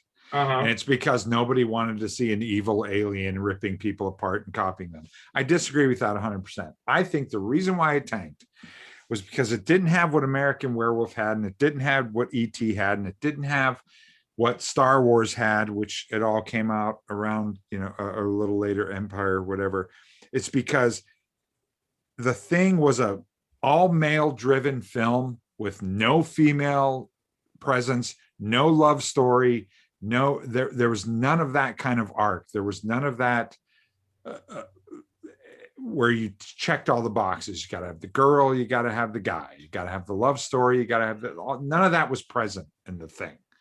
I don't think it was about the alien. I think it was about the story and it being a male-driven, very paranoid, not one-dimensional, but you know what I'm saying. It's but you know, the funny thing is like now, like there's a lot more girls now doing makeup effects, which is like totally cool. You know, like when I started doing makeup effects, like there was only a couple of people like Aaron Kruger and Beth Hathaway and stuff like that. But like now, like girls are crazy for the thing. You know, like there's like the fact that it's just all guys. There's no love story. It's kind of like I mean, but at that time there wasn't that.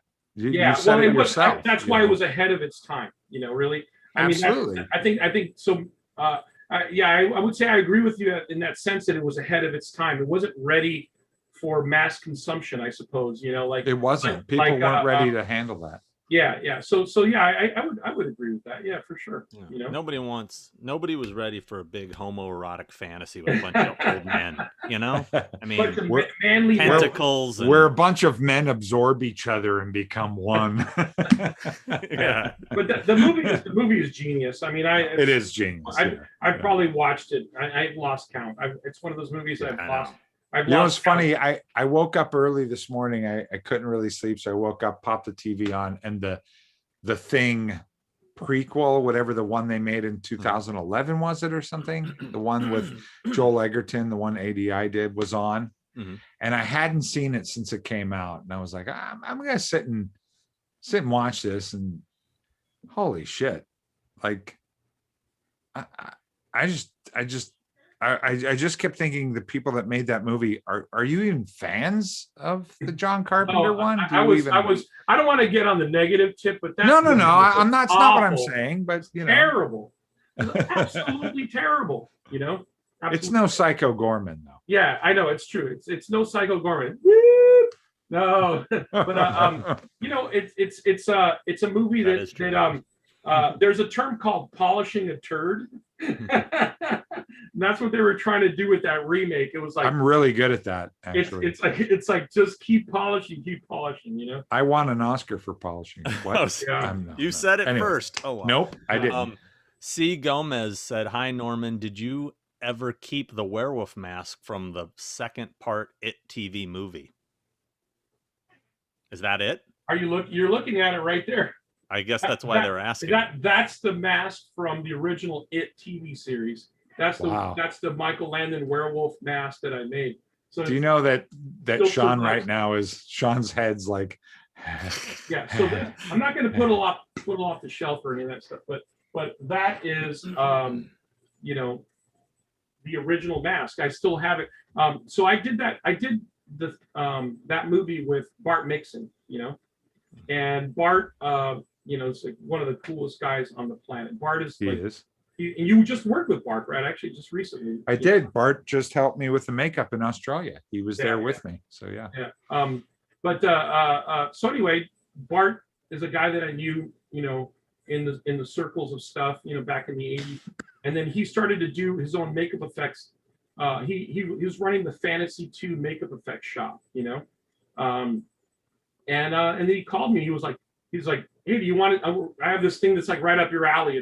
It's a remake of the Teenage Werewolf. And I'm like, count me in, you know. So I was working at Rick's at the time, I think, and I just did it on the weekends and stuff, you know. So, but that's the original mask right there, you know. So John Campapiano.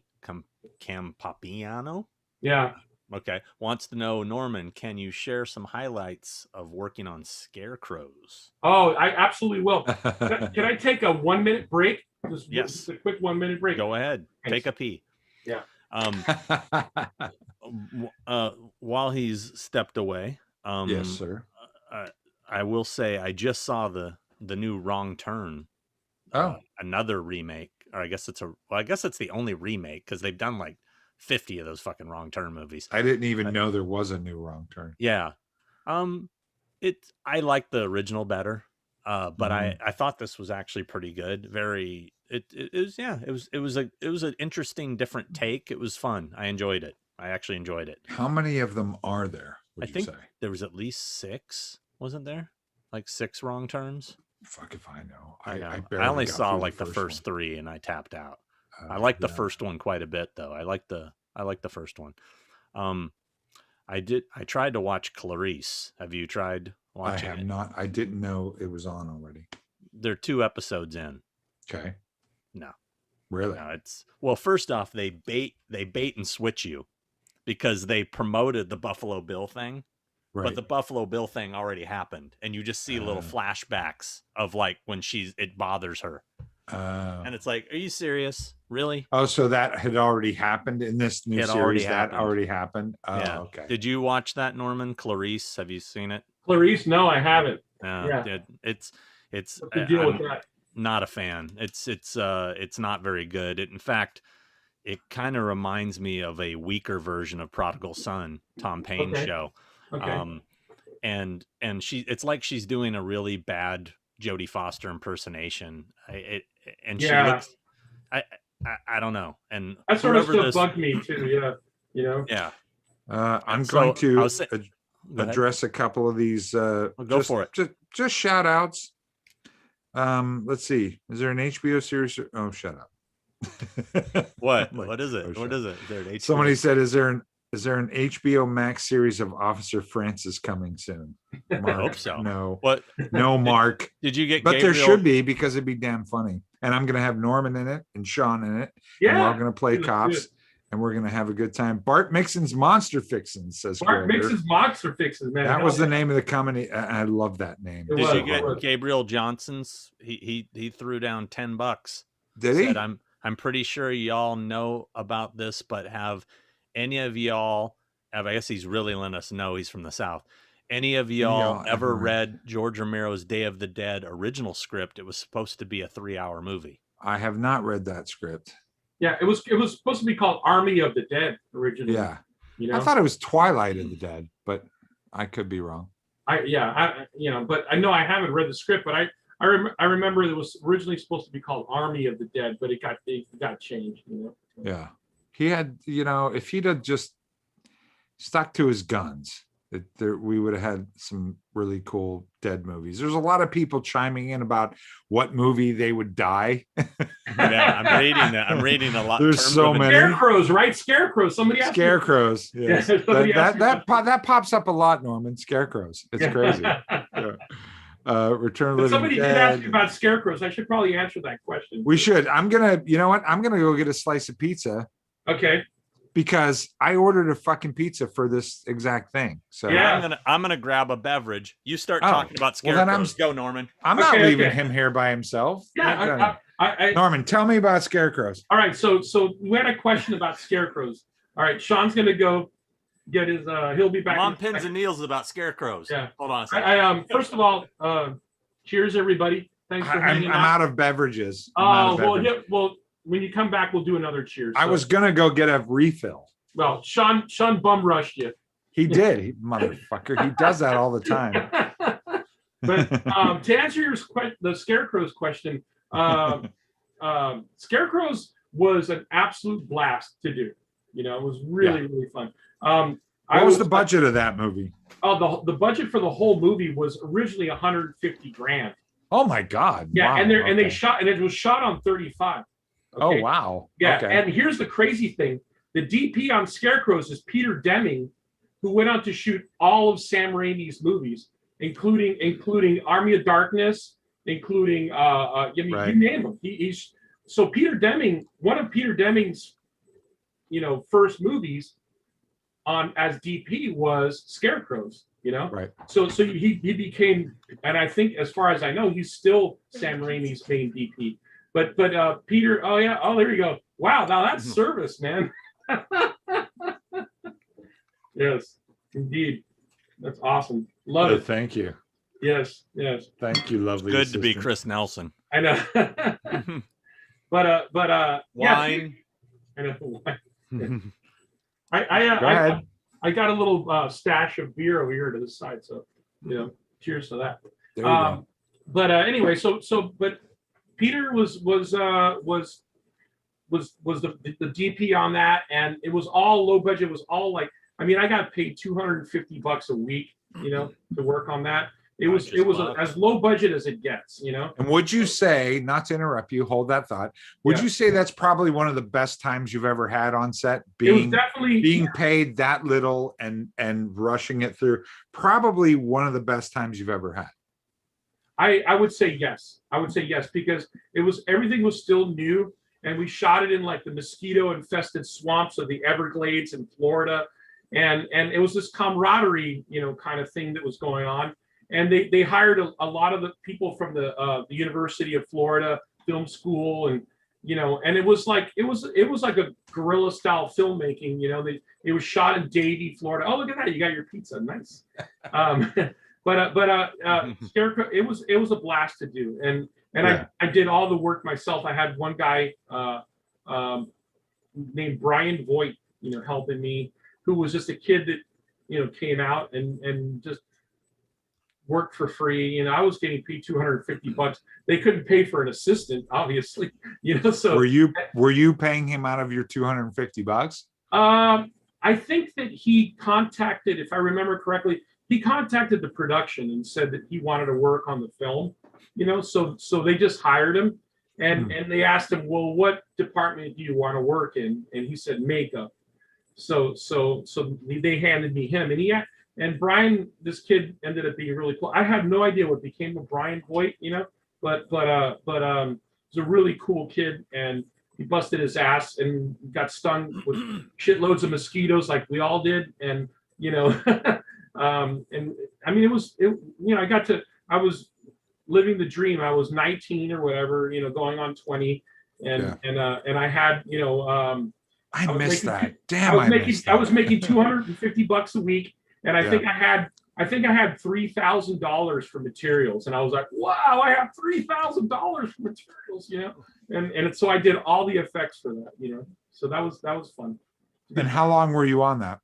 I think we built the stuff in a couple of months, and again, it was just me making everything in this apartment. It was like so the director, this guy Bill Wesley, he rented an apartment in Miami Lakes. It was his office, and then one of the bedrooms in the office, or one of the bedrooms in the apartment, was my makeup effects lab. Seriously, wow. Like literally one of the bedrooms, in the. Okay, so I'm pouring latex in the closet of one of these bedrooms, and swoosh, blah, like latex pours out all over the floor onto the carpet. I'm like, well, these guys are losing their deposit, man.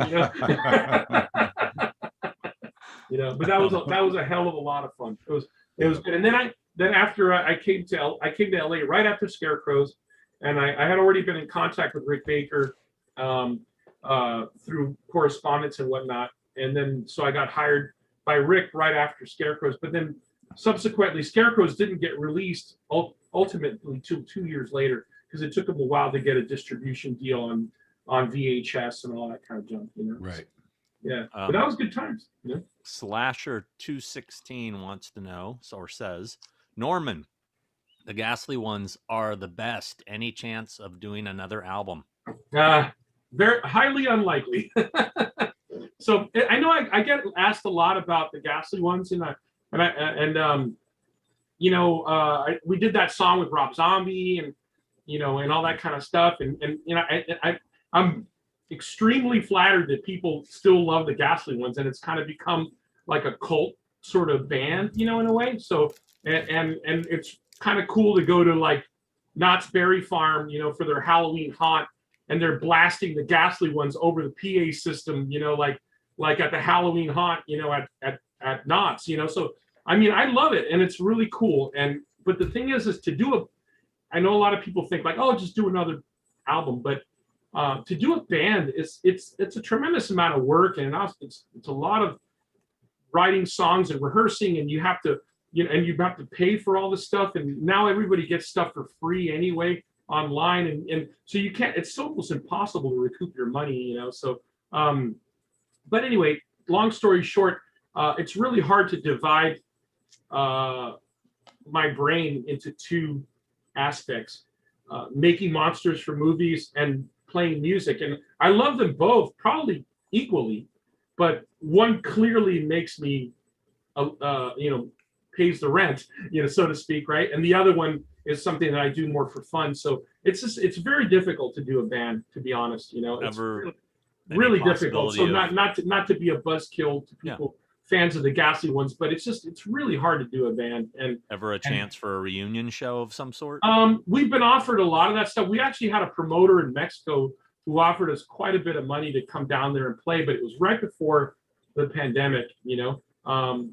But I don't know. It's one of those things. Maybe someday. And for people who don't know, the guitar player, I play drums in the Ghastly Ones. The guitar player is Garrett Immel, who's you know, a makeup effects guys we work with a lot, and he and I met doing makeup effects at K&B. So that's how the Ghastly Ones came to be. Was that it's just two of us, two makeup effects guys, and then we got another guy to play bass, and that's how we formed the Ghastly Ones. But it was entirely out of the makeup effects world is how it came. And you guys use our song. You guys use our song for the end, right? We do. Yeah. That's the, you know, so we was it Planet Draculon, right? Yeah.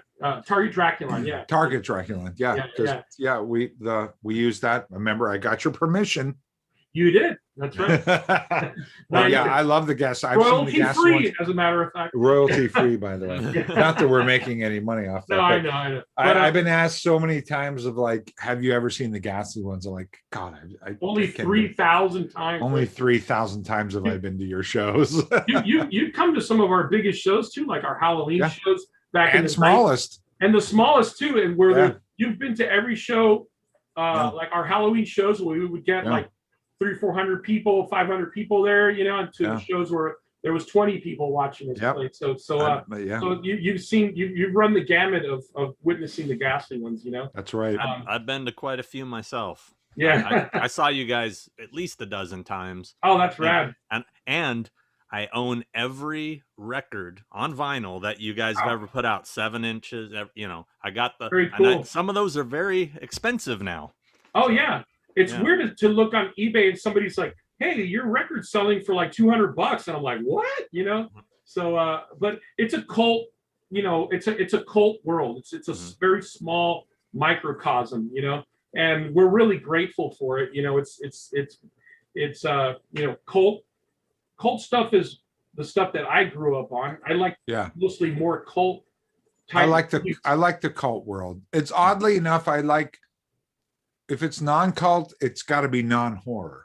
Like I like general cinema. I'm a fan of cinema in general, but when it comes to cults, it's got to, it's very sci-fi horror kind of. Yeah. And some of the best and coolest stuff, came out of the cult music world and the cult movie world and all that stuff. So I mean, I'm grateful for the cult following.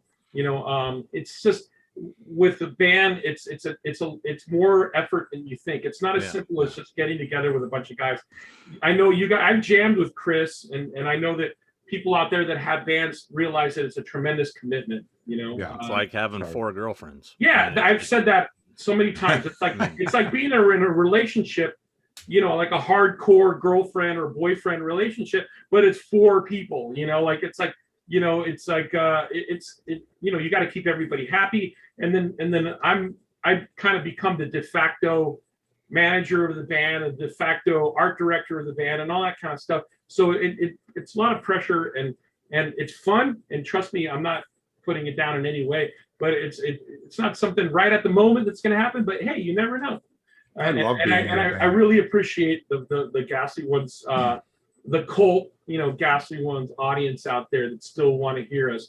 And just we might actually put out what I actually really want to do with the Ghastly Ones is kind of put out a best of, like That's a good idea. Get a label, like a legit label, so that we don't have to do it, because our band was always DIY, do it yourself, and so but I would like to have somebody just else deal with it and put out like kind of a best of our old catalog. What you should do, there's a friend of mine's band, this hardcore band, they had a label put out. It's like a fold out three LP, like everything they ever did from the beginning to the end. I mean, if you could swing that would be, so everybody could have the whole discography. Yeah. I mean that's cool too. I almost would like to. I like the idea of a best of, so it's just concise, like glam, like put just your favorite tunes on there, because we recorded some stuff that I wasn't that crazy about, so it almost would kind of be fun to some filler. Was it some filler? It wasn't filler, to be honest, because we put a lot of thought into all the songs and all that stuff. It was more like some of the songs didn't turn out as cool as I would have liked. So it would almost be fun to just do like all killer, no filler. That kind of. That's how I live my life, bro. That's right, man. Cheers. I'm trying to remember. I saw you guys play. I think my favorite show I saw you guys play, it was somewhere in Hollywood. I want to say it was on Hollywood Boulevard, and it was with Penis Flytrap open. Oh yeah, for you guys. I used to play with those guys all the time. I'm trying to think of what. Dyna Cancer. Yeah, was it Dyna Cancer, who was in 45 Grave, which I love 45 Grave, because 45 Grave, for the fans of Return of the Living Dead, they're the ones that do that. So do you want to party? Yeah. Well, she great song, which is a badass, and that soundtrack, the Return of the Living Dead soundtrack, it's so good. One of the greatest, and it's got the Cramps on there. Yeah, it's got a bunch of really cool bands on there. The Surfing Dead.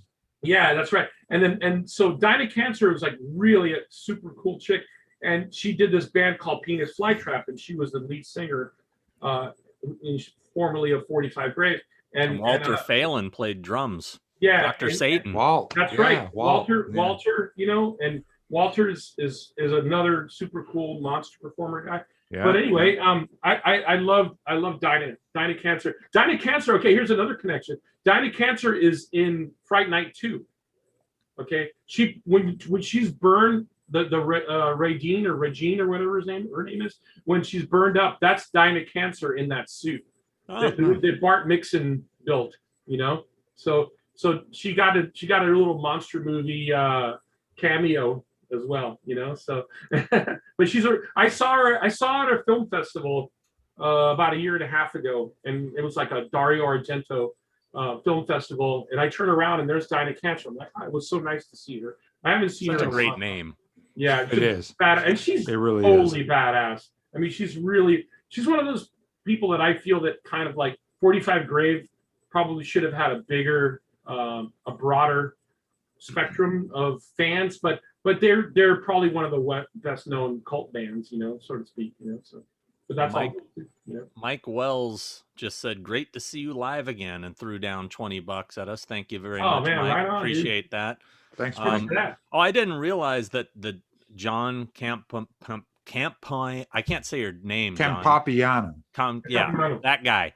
I know him. Yeah, he did the It documentary. He also did the Pet Cemetery documentary I'm in. He said, we lost Gene Warren and Brent Baker in the last couple of years. Can you share any memories of working with them? Oh my God. Yeah, Gene. Well, okay. So Gene Warren owned Fantasy too. I love Gene, and Gene's got a massive, pedigree or whatever you want to call it. Like, I mean, he, just look up his credits. I don't need to.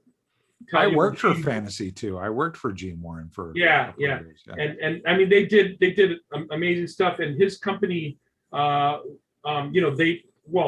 started in the, I want to say early 60s or 50s or something, but anyway, and then they did all that stuff for Fantasy 2 did all the stuff for Terminator. I don't know if you guys, I know you guys know that, but I don't know if the people out there know. Fantasy 2 did all this in camera practical effects of like the truck turning over in Terminator and all that stuff. That's all Fantasy 2, and that was shot in their parking lot, like in Burbank. So Gene Warren is the man. Rock on in the afterlife or wherever you are. And then Brent Baker was one of the main big mold maker guys, in Hollywood for years. And I met Brent, I think probably sometime in the 80s too. And I always liked Brent a lot. He was a great guy, and he worked at Rick's for the longest time. I probably met him when he came through Rick's, and sweet guy. It's sad to see these people go.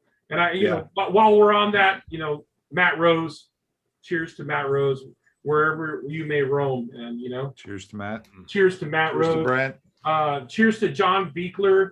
Cheers to a lot of people, who we've lost. We're losing them. Like, Hal it's so weird how many people are I guess it's part of getting old, I guess. And all that stuff. It's like, it's strange. Brent hit me hard. Brent and I were pretty tight for a while. Yeah. And Brent was a drinker, and I don't think Brent would mind me saying that. Brent liked his that was booze. not a surprise to anybody. Like Brent liked his booze, man. That's not what he died of, by the way. He didn't die of booze, but Brent was a boozer, and I have a good Brent story. I just want to tell a good Brent story. I always tell this because people go, what do you remember about Brent? Brent was a mold maker extraordinaire. I met him at Rick Baker's when I first met him. Actually, or was it Batman Returns? 1991, maybe. I don't know. Brent and I we were working at Rick's, and we went to lunch one day in Burbank. And we went he always loved to go to this place called Gourmet 88. It was like this Chinese restaurant or something. And so we went there one day. We had our lunch, and of course Brent had a couple drinks and stuff. And so we walk up to the corner, across the street to go find our car. And there's this mother with this little kid, this boy who's crying. Kid's crying his eyes out. And Brent's getting so annoyed at this kid's crying. He's just like, I can't handle this little kid crying. What the fuck? And then finally he just gets so fed up. He puts his head into the little kid's face, and the little kid kind of goes like this. And Brent goes, hey, get used to it, kid. Because when you get older, it doesn't get any better and you can't cry. And the kid just stopped crying, like right out of the gate. And the mom was like, what the fuck did you just say to my kid? And I was like, oh my God, that was the best thing I think I've ever heard. I must have heard them say that, because I think I've cribbed that before, like, oh yeah, I'll be out, like Kate and I are at, the Whole Foods or whatever. And like some kids like, ah! and I'll just be like, it doesn't get any better, kid. And you can't cry. It's so true. So. Yeah. And we also lost Hal Holbrook. I mean, he had a long life. But and Screech. Let's pour one out from Screech. Oh yeah, man. That's right. Yep. Here's one for Screech. I know. It's like so many people. I mean, the funny thing is when you get to a certain age, you do start to lose your heroes in a lot of respects. So we've lost a lot of heroes. It's part of life, right? I mean, we can't live forever, man. Just enjoy yourself while you can. Right? One thing that's crazy about my business, doing the personal appearance thing, you know, I work with a lot of these classic actors from the 70s and 80s, and you know, they're getting up there, and you know, I've lost a few. I've had clients that have passed away. And you know, there's a few that I know that are getting close. You know, I don't want to talk about people's health and stuff like that, but you know, there's a couple I'm worried about, and it's a bummer. You know, it's sad seeing them. I mean, because they become friends too. Not only are they these icons that I look up to, that you know, they become good friends, and it's sad to, you know, like we lost Steve Dash, you know, was about a year and a half or so ago, and I mean, he and I became so close that one really hit me, you know. Yeah. I mean, he called me from the hospital. I still have the message on my phone. He was dead within 12 hours of making that call. And I missed the call. I was in Puerto Rico, and I didn't hear the phone. And that still haunts me to this day. But well, you know, I mean, you can't let that stuff like it's not something personal on you, you know. Yeah. I mean, no, I know. You know, we just lost John Hora, the DP of Joe Dante's DP. John Hora, you know, just died. I mean, he shot The Howling. You know, he shot Gremlins. He shot Gremlins. Burbs. He shot The Burbs. He shot a bunch of stuff. So you know what? It's like we have a. My philosophy is you have a really, in the grand scheme of things, you have a short amount of time on this planet, and make it as cool as you can for you and your friends and people you know. You know, it's like it's all about memories, friends, and 8x10s. You know, you know, it's like you know, it's like your pictures and your memories and all that kind of stuff. And you know, you know, just you know, be good to want to you know, to each other, and you know, that sort of thing. I think what I guess it's like, stop trying to one up everybody, and it's not a competition. All this shit's not a competition. We're not in competition with each other. Just try to be happy and have fun, you know, and have fun. Life is for enjoying, you know, and be good to each other. Yes, and there's terrible things, you know, happen to everybody, but you know, there's monster movies to keep us sane, you know. So you know, I mean, there's a reason why we watch the movies we watch. It's like I love you know, I love movies. I mean, I was attracted to horror movies since I was a kid, and you would have like my mom's parents were awesome. My mom's friends would come to the house, and they'd be like, your son has devil masks everywhere, and you know, like what he's like into this creepy stuff, you know. And luckily I had a mom that was just like, this is his creations. This is, I mean, if you've gone to my Instagram page, you've seen pictures that I posted of my bedroom when I was a kid, and it was just lined. It's like what this looks like, you know. So this is my office now, you know, right? But when I was a kid, I had just wall-to-wall masks. I wanted to just make as many masks as I could. I wanted to emulate that picture I saw of Rick Baker with the wall of masks. You know, I wanted to do my whole. That's what I wanted to do. And then, but luckily, you know, my mom was like, "Oh, those are his creations," you know. So I got lucky with that, you know. And so, you know, surround yourself with cool stuff. Surround yourself with people you love, and have a good time, man. If you're gonna spend your life miserable, you know, it's you know, sometimes bad things happen to good people. You know, it does happen, but you know, we're on a very serious tip right now, man. Oh yeah, let's switch it up. Talk about damn serious. Whoa, I know, man. How about this? Mixie Horror and Pop Culture says, does Norman know the band Satan's Pilgrims? Of course. Curious minds like to know. Of course. I love Satan's Pilgrims. Those guys are very close friends of ours, you know.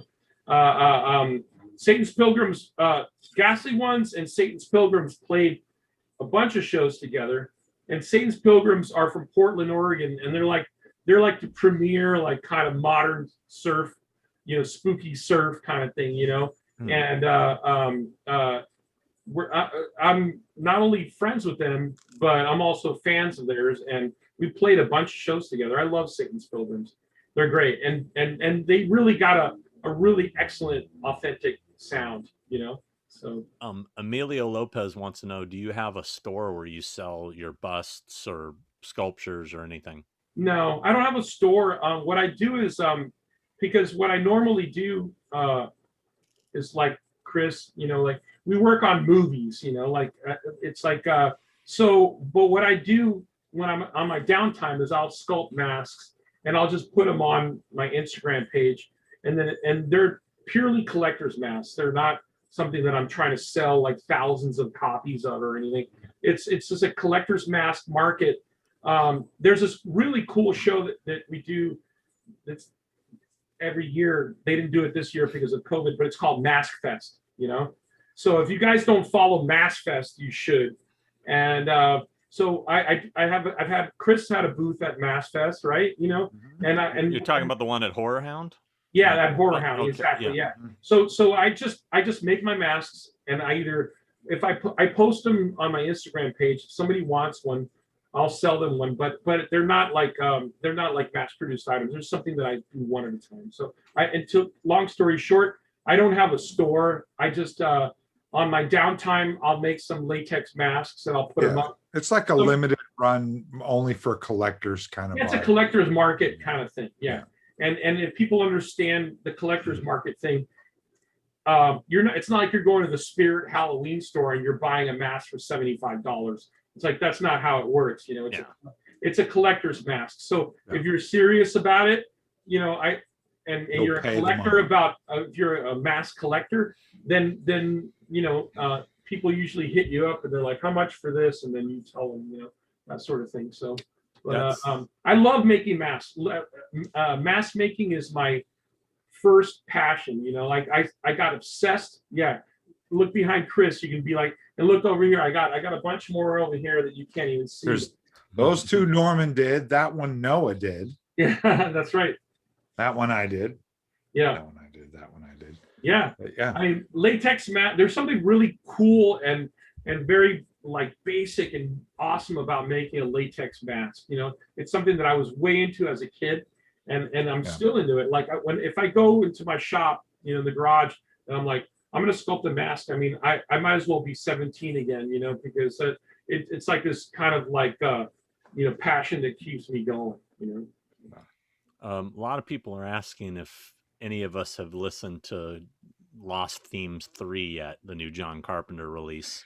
I haven't heard that yet. I'm going to pick it up. I have Lost Themes 1 and 2. Yeah, me too. But I don't have 3. I'm going to pick up 3. Got 2 copies. Oh, look out. Oh, thanks, Sean. I appreciate you giving me one of those.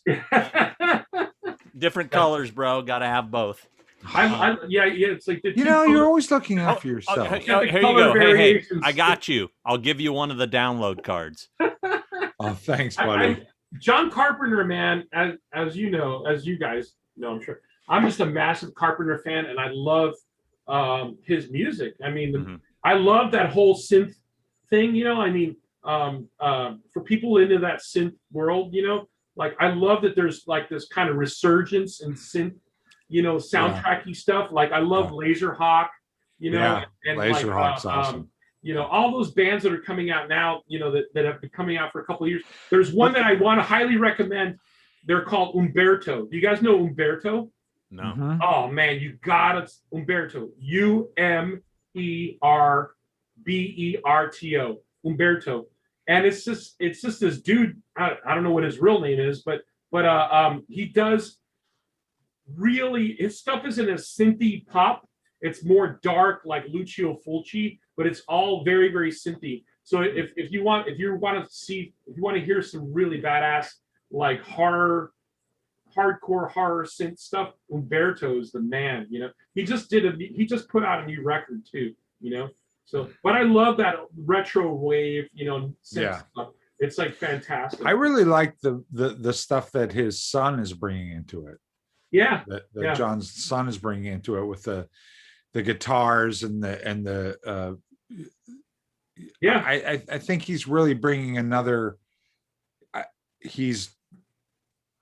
Him and John together are kind of bringing it into a new retro genre that is really kind of really cool. And it's also rocking it out a little bit more. I mean, I think it's kind of like I think that's cool because I've seen both of the recent Goblin reunions, you know. Yeah. The Claudio Simonetti Goblin, and then I saw him with Massimo Moretti on guitar, and Massimo Moretti is the man, and he's such a badass guitar player. And those guys were way into prog rock. I mean, what Goblin, you know, basically were following the footsteps of like the Emerson, Lake and Palmer, you know, kind of like instrumental music and Tangerine Dream and all that kind of stuff. And all that stuff is just, I mean, and Rush too, Rush, I mean, it was progressive rock, you know.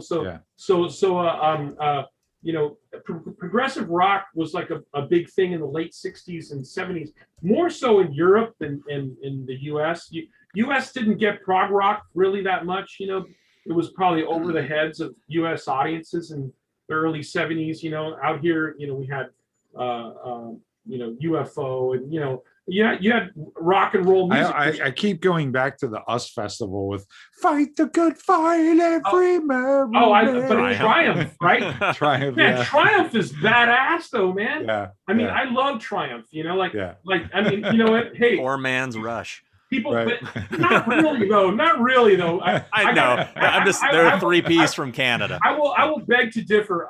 I'm going to go out on a limb and say that I like Triumph better than Rush. So wow. Wow. On that note, I'm going to go ahead and go to the bathroom. Holy shit. We can duke it out. So whoa. I freaking love Triumph. You are wrong, sir. Whoa. Well, you know, it's all about taste. But Triumph, you know, in the early days of MTV, you know, like if you watched, you know, when we were kids, MTV came on in like 1981. And all that stuff, you know, was on you know, you're like, what are they like? Friday night or Saturday night debut music video. You know, there was like you would see like the latest Ozzy video, or you'd see the latest, you know, Duran Duran video or whatever. There's Triumph, you know, like, and I don't know, man. I fucking love Triumph. So what can I tell you? This is a good fight. You won't. Maybe I'm in the minority, but I will arm wrestle you. You know what? You know what? Times Rush said it best, man. Time stands still, baby. And let me tell you, there hasn't been any Triumph for a very long time. Oh, I know.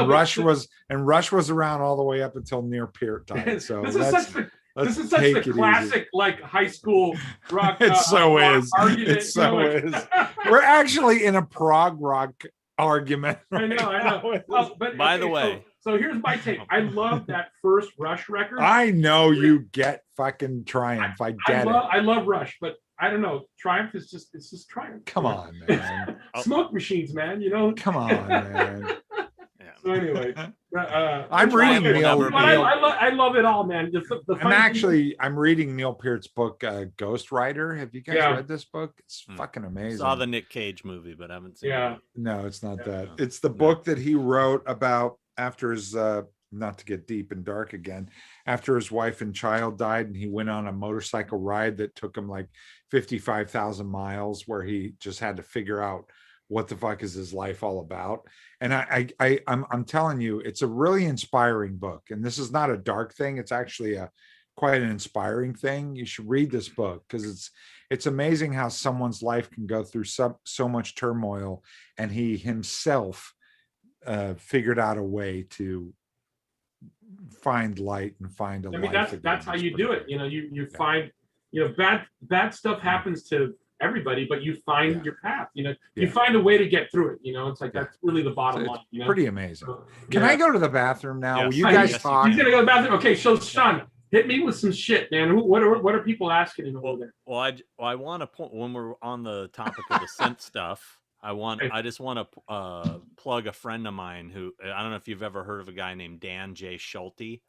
No. He does Carpenter-esque synth stuff. I'm going to actually make a little, so people can look him up. I'm going to put it here in the comments. He's awesome. If you like Carpenter type stuff, he's been putting out independent records for years, and he's great. Somebody wanted to know, well, this is a question for both you and Chris. You go first, obviously. What's the longest you guys have gone with no sleep on a gig, and what's the best story you have on that topic? I instantly know the answer to that. It was From Dusk Till Dawn, the first. Oddly enough. But yeah, and I think I can't remember. I don't think Chris worked on that one, but the longest I went without sleep was From Dusk Till Dawn. But the funny thing about it is this: I was barely getting any sleep, but I was having so much fun on that movie. I couldn't wait till I go back to set because we shot Dusk Till Dawn at this. It was in an old Lori's. I don't know if people remember Lori's seasoning.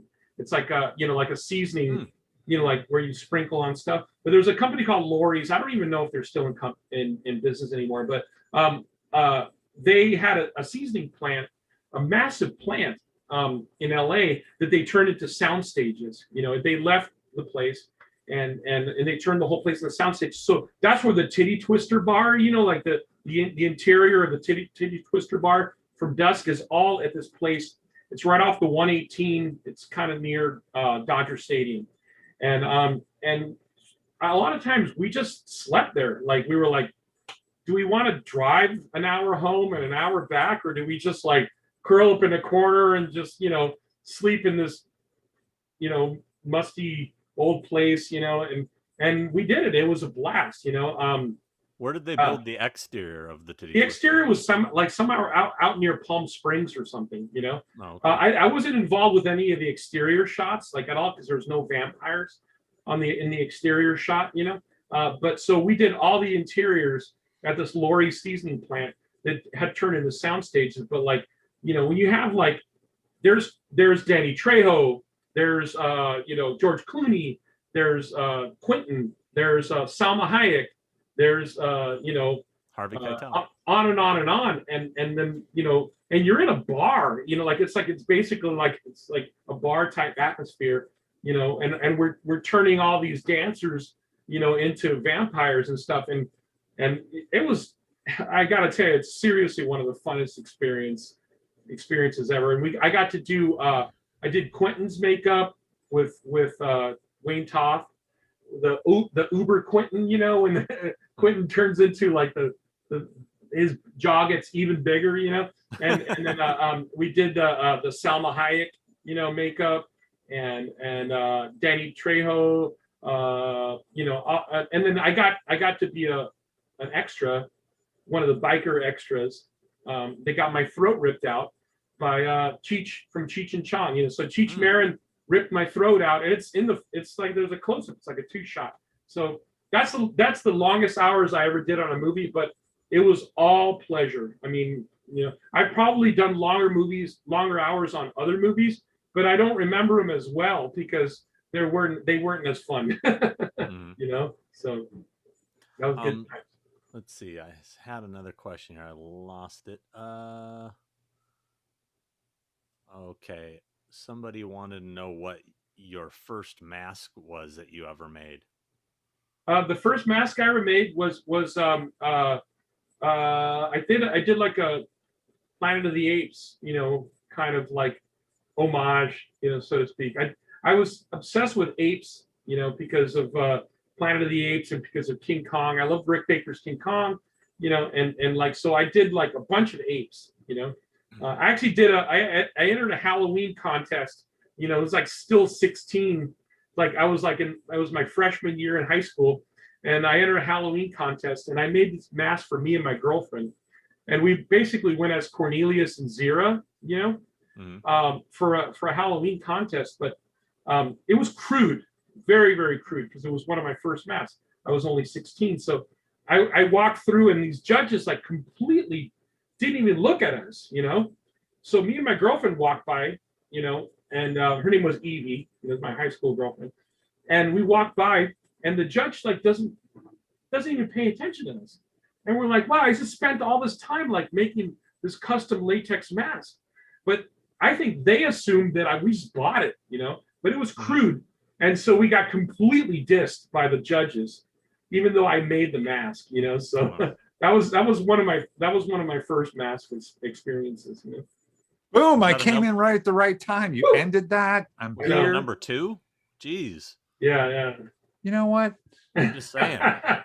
Hey, so the question was asked, what was your guys' first mask you ever made? So he just answered his. Chris, first mask you ever made as a kid? Fuck. It's a good question. I think it was I attempted a Michael Myers mask back in the day. It was terrible. Not too much has changed. I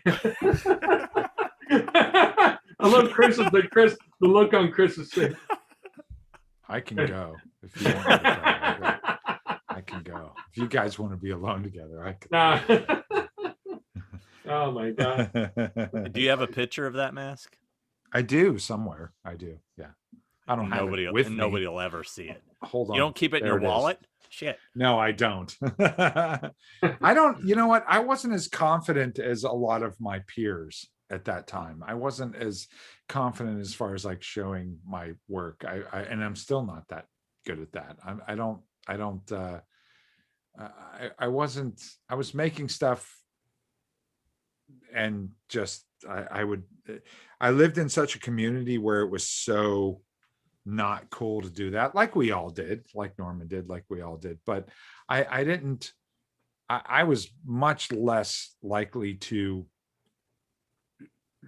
show anybody anything, nor did I have anybody that gave a shit. Like it just wasn't in my head to do that and to take tons of pictures and things. The world I lived in at that time was very isolation and very like I was very embarrassed by any of my talent. Anything that I ever did artistically, sculpturally or painting, I was always very embarrassed and still am terribly embarrassed by it. And I shouldn't be, but I am. So I just cheer up, Chris. I'm just kidding. I'm okay. No. I still do pretty good for being you do all right, you know. I do all right. What's funny is it like where I grew up, like I had one friend, like my buddy Alfredo Fernandez, you know. It's like he's my best friend. Like we grew up, I've known each other since 5th grade, and he was the other kid. There was one other kid where I grew up that was into monster stuff. Literally one, you know. And then so like I practiced makeups on him, and I took his live cast. He took my live cast. The other kids that I knew, like nobody was into monster movies or kids were kids, you know, like yeah. You were into stuff, you know, like you went to see movies and you went to see whatever was in the theater. But it was like there's a difference between seeing stuff that was in the theater and like being completely obsessed by it and wanting to make it yourself. You know, I mean, that's so I had literally one friend. I mean, I had a little group of friends in high school that we did mischief together and that kind of stuff, you know. But I only had one friend that was really crazy into monsters, and this is my buddy Alfred, who I've known since I was in since 5th grade, and he was the best man at my wedding, you know, with Kate, and and I used to practice and do masks on him and stuff. So you know, and I took his life cast. He took a life cast of me with this other guy that I knew, another high school friend. His name's George. We called him BJ because he was Big George. He was a big dude. Well, we just don't make that face, Chris. That's not what you think. No. I'm not even. But anyway, Big George and Big George didn't take anything seriously. Like he was this guy that wanted to have fun, you know. It was like everything was a big laugh to him. But my buddy Alfredo was like really into it, you know. So I was like, you guys have to life cast me, you know. So like I laid down on a push-up bench, you know, like when you had in your bedroom when you were a kid in high school, like a push-up bench, you know. And they took my face cast, and I told them what to do, and I had everything already set up and all that kind of stuff, you know. And like Alfredo's taking it seriously. He's putting the stuff on, and George is cracking jokes the entire time. And he's like, "Dude, looks like a gorilla jizzed on your face," you know. And it's like, and I'm like underneath this alginate, you know, and I'm going like this. I'm trying to punch him, you know. And he's like, he's making jokes, and I'm like, I have this alginate on my face, and he's saying shit like that, and I'm and like you can't make a sound. You have algae that and like I'm swatting at this guy, and like my buddy Alfred's like doing a good job, and George is saying shit like that, and I was just like, but the cast came off, and I looked at it, and it was fine, and I had this ridiculous grin on my face because I was laughing the whole time while they were doing the cast, That's funny. We have a Norman, Matt Lucas wants to know, Norman, have you ever made a Michael Myers mask? Oh my God. No, I have not. Norman doesn't. Is that an inside joke? No. No, Hey, it's look, not. nothing against Michael Myers, all right? Here we go. Now here we go. All right. Nothing against Michael Myers. Michael Myers is cool. I know you guys dig Michael Myers. He's great, right? But I wasn't like this big slasher guy when I was growing up, Like I was the movies that really floated my boat, as Chris knows, were stuff like American Werewolf in London, The Howling, But I love that stuff too. Scanners. No, I'm not saying you don't like that stuff too.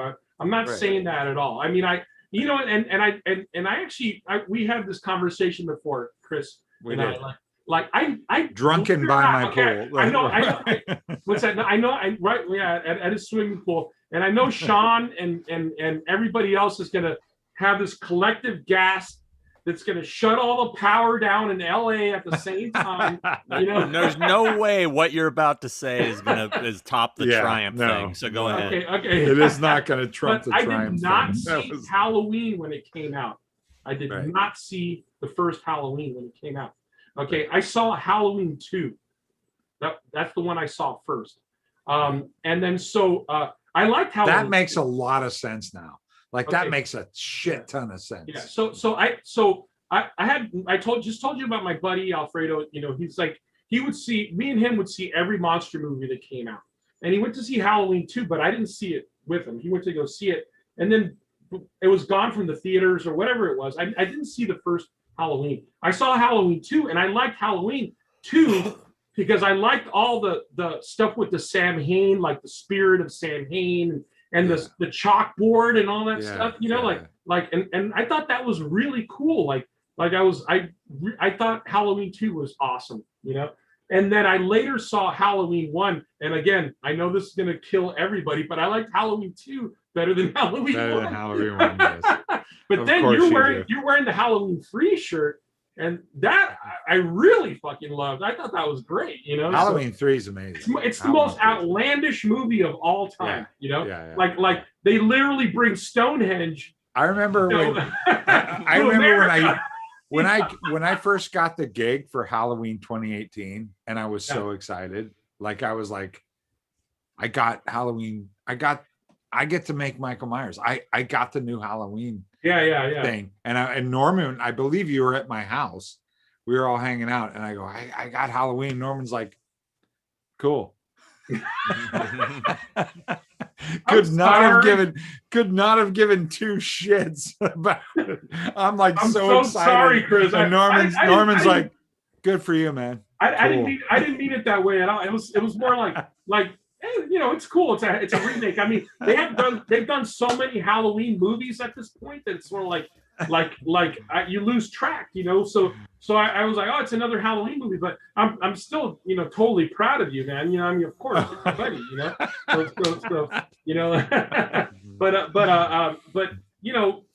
what can I tell you? I was kind of more drawn to the more supernatural aspects of horror movies. And so that's why I think that Halloween 2 bumps up the supernatural element of it, the spirit of Sam Hain and all that.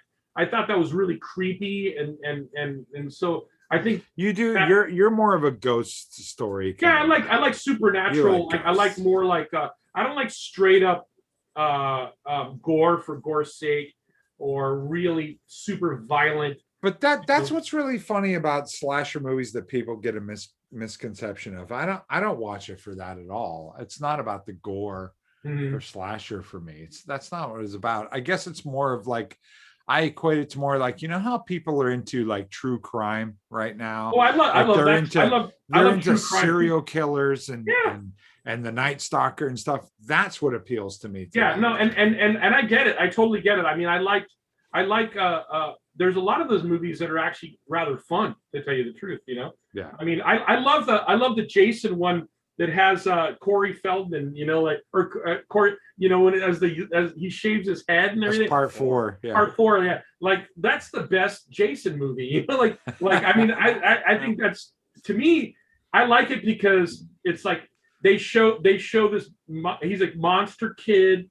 Yeah. He has a bedroom full of masks and he's like scaring people and all that. Well, stuff. that's why you liked it, is because it was very makeup effects driven. Yeah, and I love it. And like Tom Savini came back and did the effects for it, and and all those guys, and Mitch Devane and all that stuff and everything, So but I do really love the first Texas Chainsaw Massacre. Look, there you go. Nice. This is Corey Feldman's arm from part 4. That's awesome. When he cuts the fingers off in the little guillotine. Oh, that's badass. It was that movie has a really fun feel to it. I love it. Yeah, it is fun. You're looking at like you don't how know many, hey Sean, Chris. how many Y connectors are on that? I know. 2, 3, 1, 2, 3. Tom Savini, the master of the Y connector. I know, exactly. Yeah. It's so cool. I love Jason when he's falling on the machete, but then like they're over animating the brow, like the brow's like, going. Yeah. It's like move the brow more, like it's fun. But what I was gonna say was I wouldn't say that I wouldn't really classify this as a slasher movie, but it's certainly one of the movies that set the wheels in motion. Is that the first Texas Chainsaw Massacre is absolutely terrifying. Oh yeah. Still, to this I wouldn't. That's the thing. That's a very good example, and you actually solidify my argument. Is like I don't consider that a slasher movie. I don't consider. It's just. I don't actually consider Halloween a slasher movie. But going back to the original Texas Chainsaw, that movie is terrifying. Oh, absolutely. And it is so gritty, and when people refer to movies as being gritty, I always hear that term like but that movie was so gritty. That defined gritty, that movie. Yeah, and it was shot like on 16 millimeter reversal film, and like it had a documentarian kind of feel to it. Like there was the ricketiness of it, like the roughness of it lends to the overall vibe of that movie. But it was a POV movie. It was it was, and everything was shaky, kind of handheld. Like Daniel Pearl, like was the DP on that. That was pretty genius about like shooting the stuff. But here, the first Chainsaw is brilliant, and the second one is actually really fun too. And it is. So you guys probably know this. What's that? But I'll go grab the chainsaw if you want me. Yeah, but you guys has the chainsaw. The art director for Texas Chainsaw Massacre, his name is Bob Burns. Okay? And so, peace, but not the Bob Burns who's like the gorilla Bob Burns, but he's another Bob Burns, and he was the art director for The Howling. Did you guys know that? Yes, as well as Tourist Trap. Okay, yeah. Really so he was the art director. They used him on that, but so the corpse, the mother corpse in the first Chainsaw, the mummified corpse of the mother, was owned for a very long time by a guy that I know Chris knows. This guy's name is Tom Ranoni. Okay, so Tom Ranoni. Tom Ranoni. Tom Ranoni was this crazy bastard who, you can't. I couldn't even begin to tell you who Tom is, but he directed a video that I worked on for a band called the Revolting Cocks, and the Revolting Cocks was a side band from Ministry. Okay, so I went to Texas, and I worked on this video for Revolting Cocks, and it was directed by Tom Ranoni. And lo and behold, Tom brings out the mother from Texas Chainsaw that's still in the chair and everything, like he owned that thing, so he used it in the video. So if you watch If you watch the video, you can go to YouTube and watch it. It's for the band called Revolting Cocks, and it's called "Do You Think I'm Sexy?" And it's in there. And I did a bunch of effects for that. And all that. I've done a lot of music video kind of stuff too. You know, like that Danzig. I see you had a dance. I did a bunch of stuff for Danzig and all that shit too. Yeah. So right there, yeah. Which made me think of, since we're talking about Toby Hooper as well, when he directed the Dancing with Myself video. Oh yeah, the Idol. There's all the Funhouse props. He has the Funhouse props in there. Exactly. Yeah. I remember that. I remember that when that debuted on MTV. You know. Yeah. Totally. I'm gonna take a 30-second break. All right. Hold on. Okay. No. It's beer. You could only rent it. We probably should wrap this up by. We should wrap this up. Yeah. By 8. That's 19 minutes. Are you good for Oh, that's a 19 long minutes? time. 19 minutes is too long for you? That's a long time. 19 minutes? We can argue about 19 minutes for a good 19 minutes. Well, we should just end it while he's gone. All right. Good night, everybody. Yeah, see everybody. Perfect. I don't know if anyone's watching anymore. Is anyone watching? Let's see. I stopped even. Let's see if is anyone watching out there? 180 people are still watching. That's too much. That's 179 too many. That's not nearly as much as I thought would be. Love the Myers mask you sculpted in Halloween 2018. Thanks, Drum. Thanks, buddy. You know. Oh, you know what? Here, this is my chance to ask you a question that was asked of both of you while you were at the bathroom. What the question was in regards to, what was the question, Norman, about that? Oh, the hardest. Oh, here it is. What's the longest you guys have gone with no sleep on a gig, and what's the best story you have on that topic? His was From Dusk Till Dawn. My answer was Dusk Till Dawn, but you give your answer. Mine is, I will say, Species 2. Species 2. We were in Maryland, right outside Baltimore, and I was in charge of that show, and it was running perfectly. I was working for Steve Johnson at the time, and we had this scene where they were going through some barn with all these like alien chrysalis pulsating, cocoon things, and there had to be like 100 of them. And so a giant mass of people from SPFX came out, Lady McDonald and Leon Lederick, and the names go on, and we had to set all this stuff up, and we had to do it in like 2 days, all these hundreds of things, and they were all powered by a power vac that sucked, that had a thing that you could flip the switch and it blew air and sucked air. So these plastic bag like cocoons got pulsated, and they were painted with this paint that was not barge, it was Kraton. Remember Kraton? And it was tinted Kraton, and they were all painted like that, and they had to pulse, and they had tentacles, and they were all powered by shop vacs, and each one had a different shop vac. So we had 100 different shop vacs and 100 different of these cocoon things, and we only had so much time to hook it up. So we stayed up, I think, for 4 days straight. 4 days, no sleep. Like occasionally one of us would like dart away and sleep in the lockup. Like we would always have a lockup where we had our supplies and shit. So we'd go and we'd sleep on the bubble wrap that shit was shipped in, and then we'd come back and keep working. And then this guy would go sleep, and there was a lot of artificial substances that were, kept people going, and artificial substances and booze. On a Steve Johnson movie? Can't be. And there was a lot of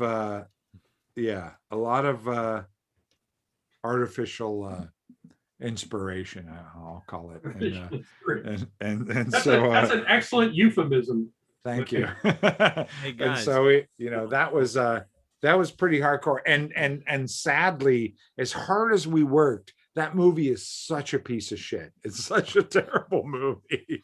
But you put all this work and passion and stuff into anything that you do. You don't know if it's going to turn out good or bad, but you just do it because that's what you do.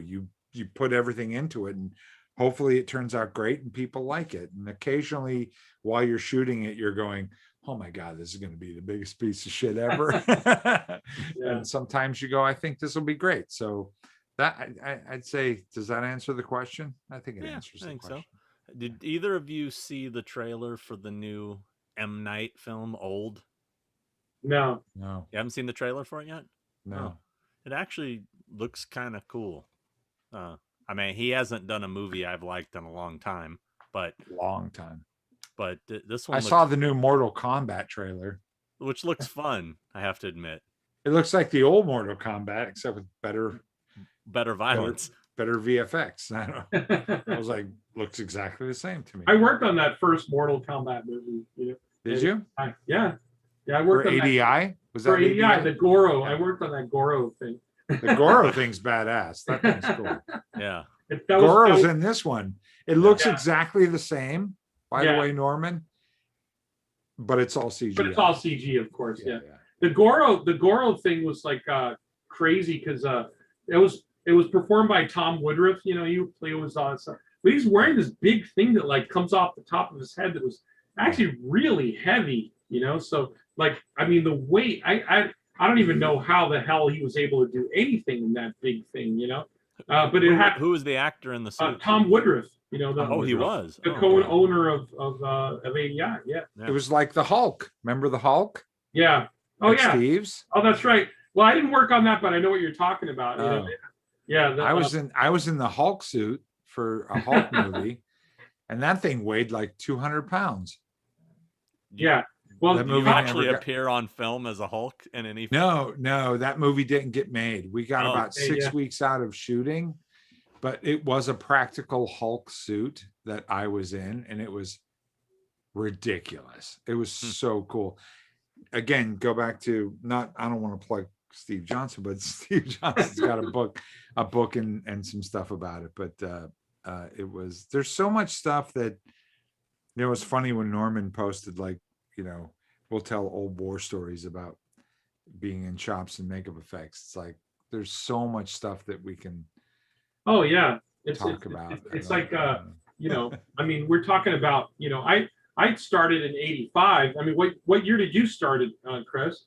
Like, professionally, like getting paid professionally, I think it was 89, 90. Yeah. So I met you shortly after you started, so like, I mean, it's like, I mean, there's just so many damn movies, like, I mean, you could go on and on forever, but I mean, it's funny. You get to a certain point in your life and you do enjoy telling war stories, I really want to write, write a book. I really do want to write a book. Not that anyone would buy it or give two shits about it, but I do want to at some point like spill all the dirt and all the not have to worry about getting a job or worrying about reputation. Like I just want to go, man, and like just give it all up. And I think I will someday, but hopefully maybe someone would buy that. I think that, I don't know. That's totally cool. Would you do it, Norman? Yeah, I'd love to do a book. I mean, I don't have a lot of dirt on people, or anything. Yes, you do. No, I don't. I mean, well, yes, you do. You already talked about somebody I have dirt on, but no, anyway. No, but no, I mean, you know what? The thing is like, to sum it all up, like, I've worked with a lot of people that I immensely respect, and I feel lucky that I got to this opportunity. It was like something that I did when I was a kid as a hobby, became like a lifelong career, So I, trust me, I don't take any of that for granted, like I realize that being successful at something is equal parts being prepared and equal parts luck, and to a certain extent, it's not all luck, but it's the luck. When the luck presents itself, if you're prepared, then that's when the luck pays off. The luck doesn't pay off on its own. You know? And if you're terribly stubborn.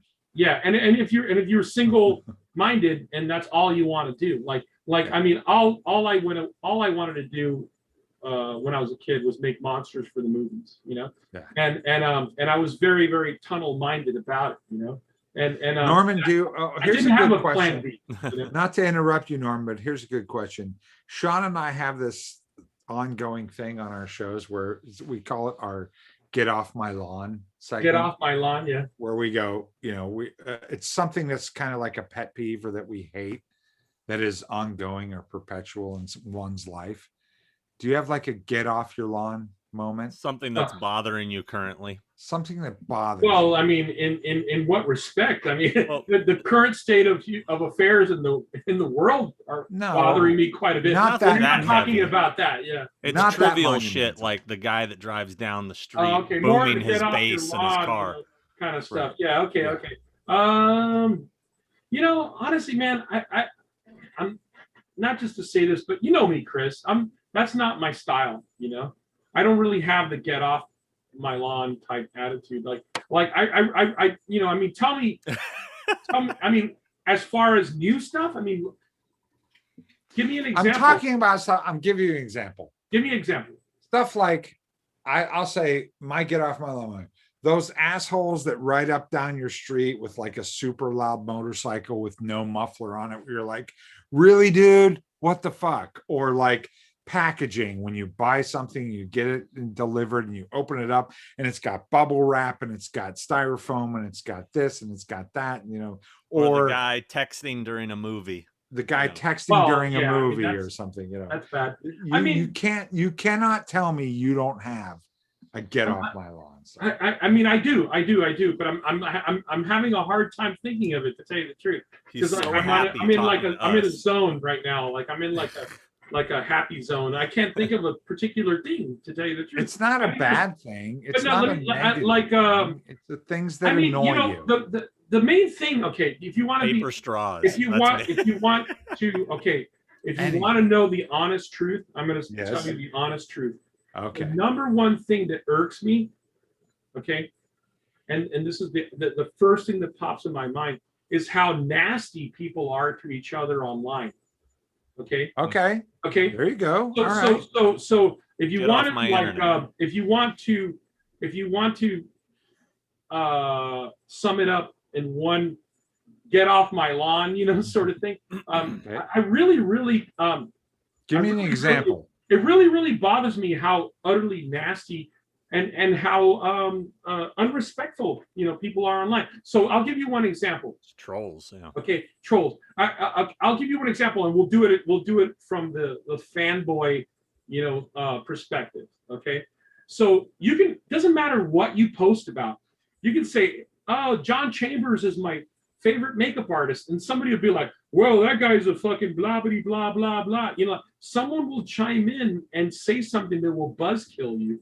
You know, and then I guess that's my number one thing. You know, like I really think that, like, you know, I just don't like that people are so. So I think basically what you're trying to say is if you don't have something nice to say, don't say anything. Yeah, I mean, you know, you can say, you know, the funny thing is like sometimes I'll post stuff or I'll see other people post stuff, and somebody immediately jumps on there like, "This movie sucks, man," but whatever, and that's fine, that's their opinion, but you're also, people don't realize they're buzz killing somebody else, you know, like when they do that, you know. So you know, I mean, I just think it just in general, the one thing I don't really like, I'm not a negative person by nature, you know, so I just don't really absorb negativity maybe too well, you know. So I think that, like, people being nasty. Why are we even friends? What the fuck are we? Well, but see, the funny thing is that you're Chris, you're like a what I would call a very sarcastic person, but you're also a very likable and funny person, you know. Yeah. So you know, I think I'm a disappointed optimist. Yeah, but I mean, and I love that, you know, like, I mean, you know, as you know, it's like big hug fest here. You're one of my favorite people. So, you know, like, you know, to sum it up. But you're not at all in the territory of the people that I'm talking about. Oh God, no. So But anyway, the bottom line is that yeah, there's a tons of shit to be pissed off about, but maintain a positive perspective and just I think kinda we just all be need cool to with be people, man. Like there's no if somebody doesn't like something, then fine, they don't like it. Whatever. Yeah. Somebody I might mean- not like the Howling. Somebody might not like American Werewolf. Somebody Well, might I not mean, like the 76 King Kong, or somebody might think the Planet of the Apes movies are terrible. I Somebody mean, might think Triumph sucks. yeah, somebody might think Triumph sucks. Triumph Exactly. does suck, but it's all good. But we're all, we're just having Rush fun. is better than Triumph. But Is I it will really? end this on a. It's 2 against 1, so I lose.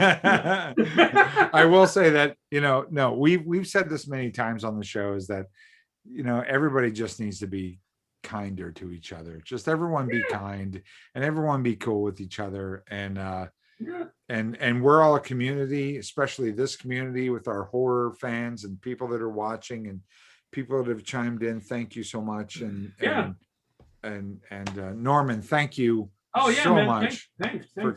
for coming and doing this. It was super Oh, cool it's a blast, and you know what? I love, like you said, I love telling war stories, and I love talking, to people, and my message and my hope for everybody out there is just be as creative as you possibly can. Like, go outside the boundaries, man. Do what you want, because there's going to be a lot of people in your life that tell you don't do this, don't do that, and all that kind of shit. Do what you want to do, and don't let any negative voices enter your head, because there's going to be a lot of them, Yeah.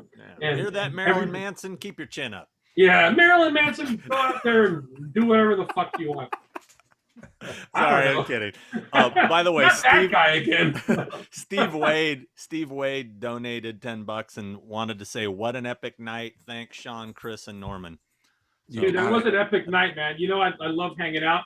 Me and Chris usually have these long philosophical conversations after some margaritas by the pool, So,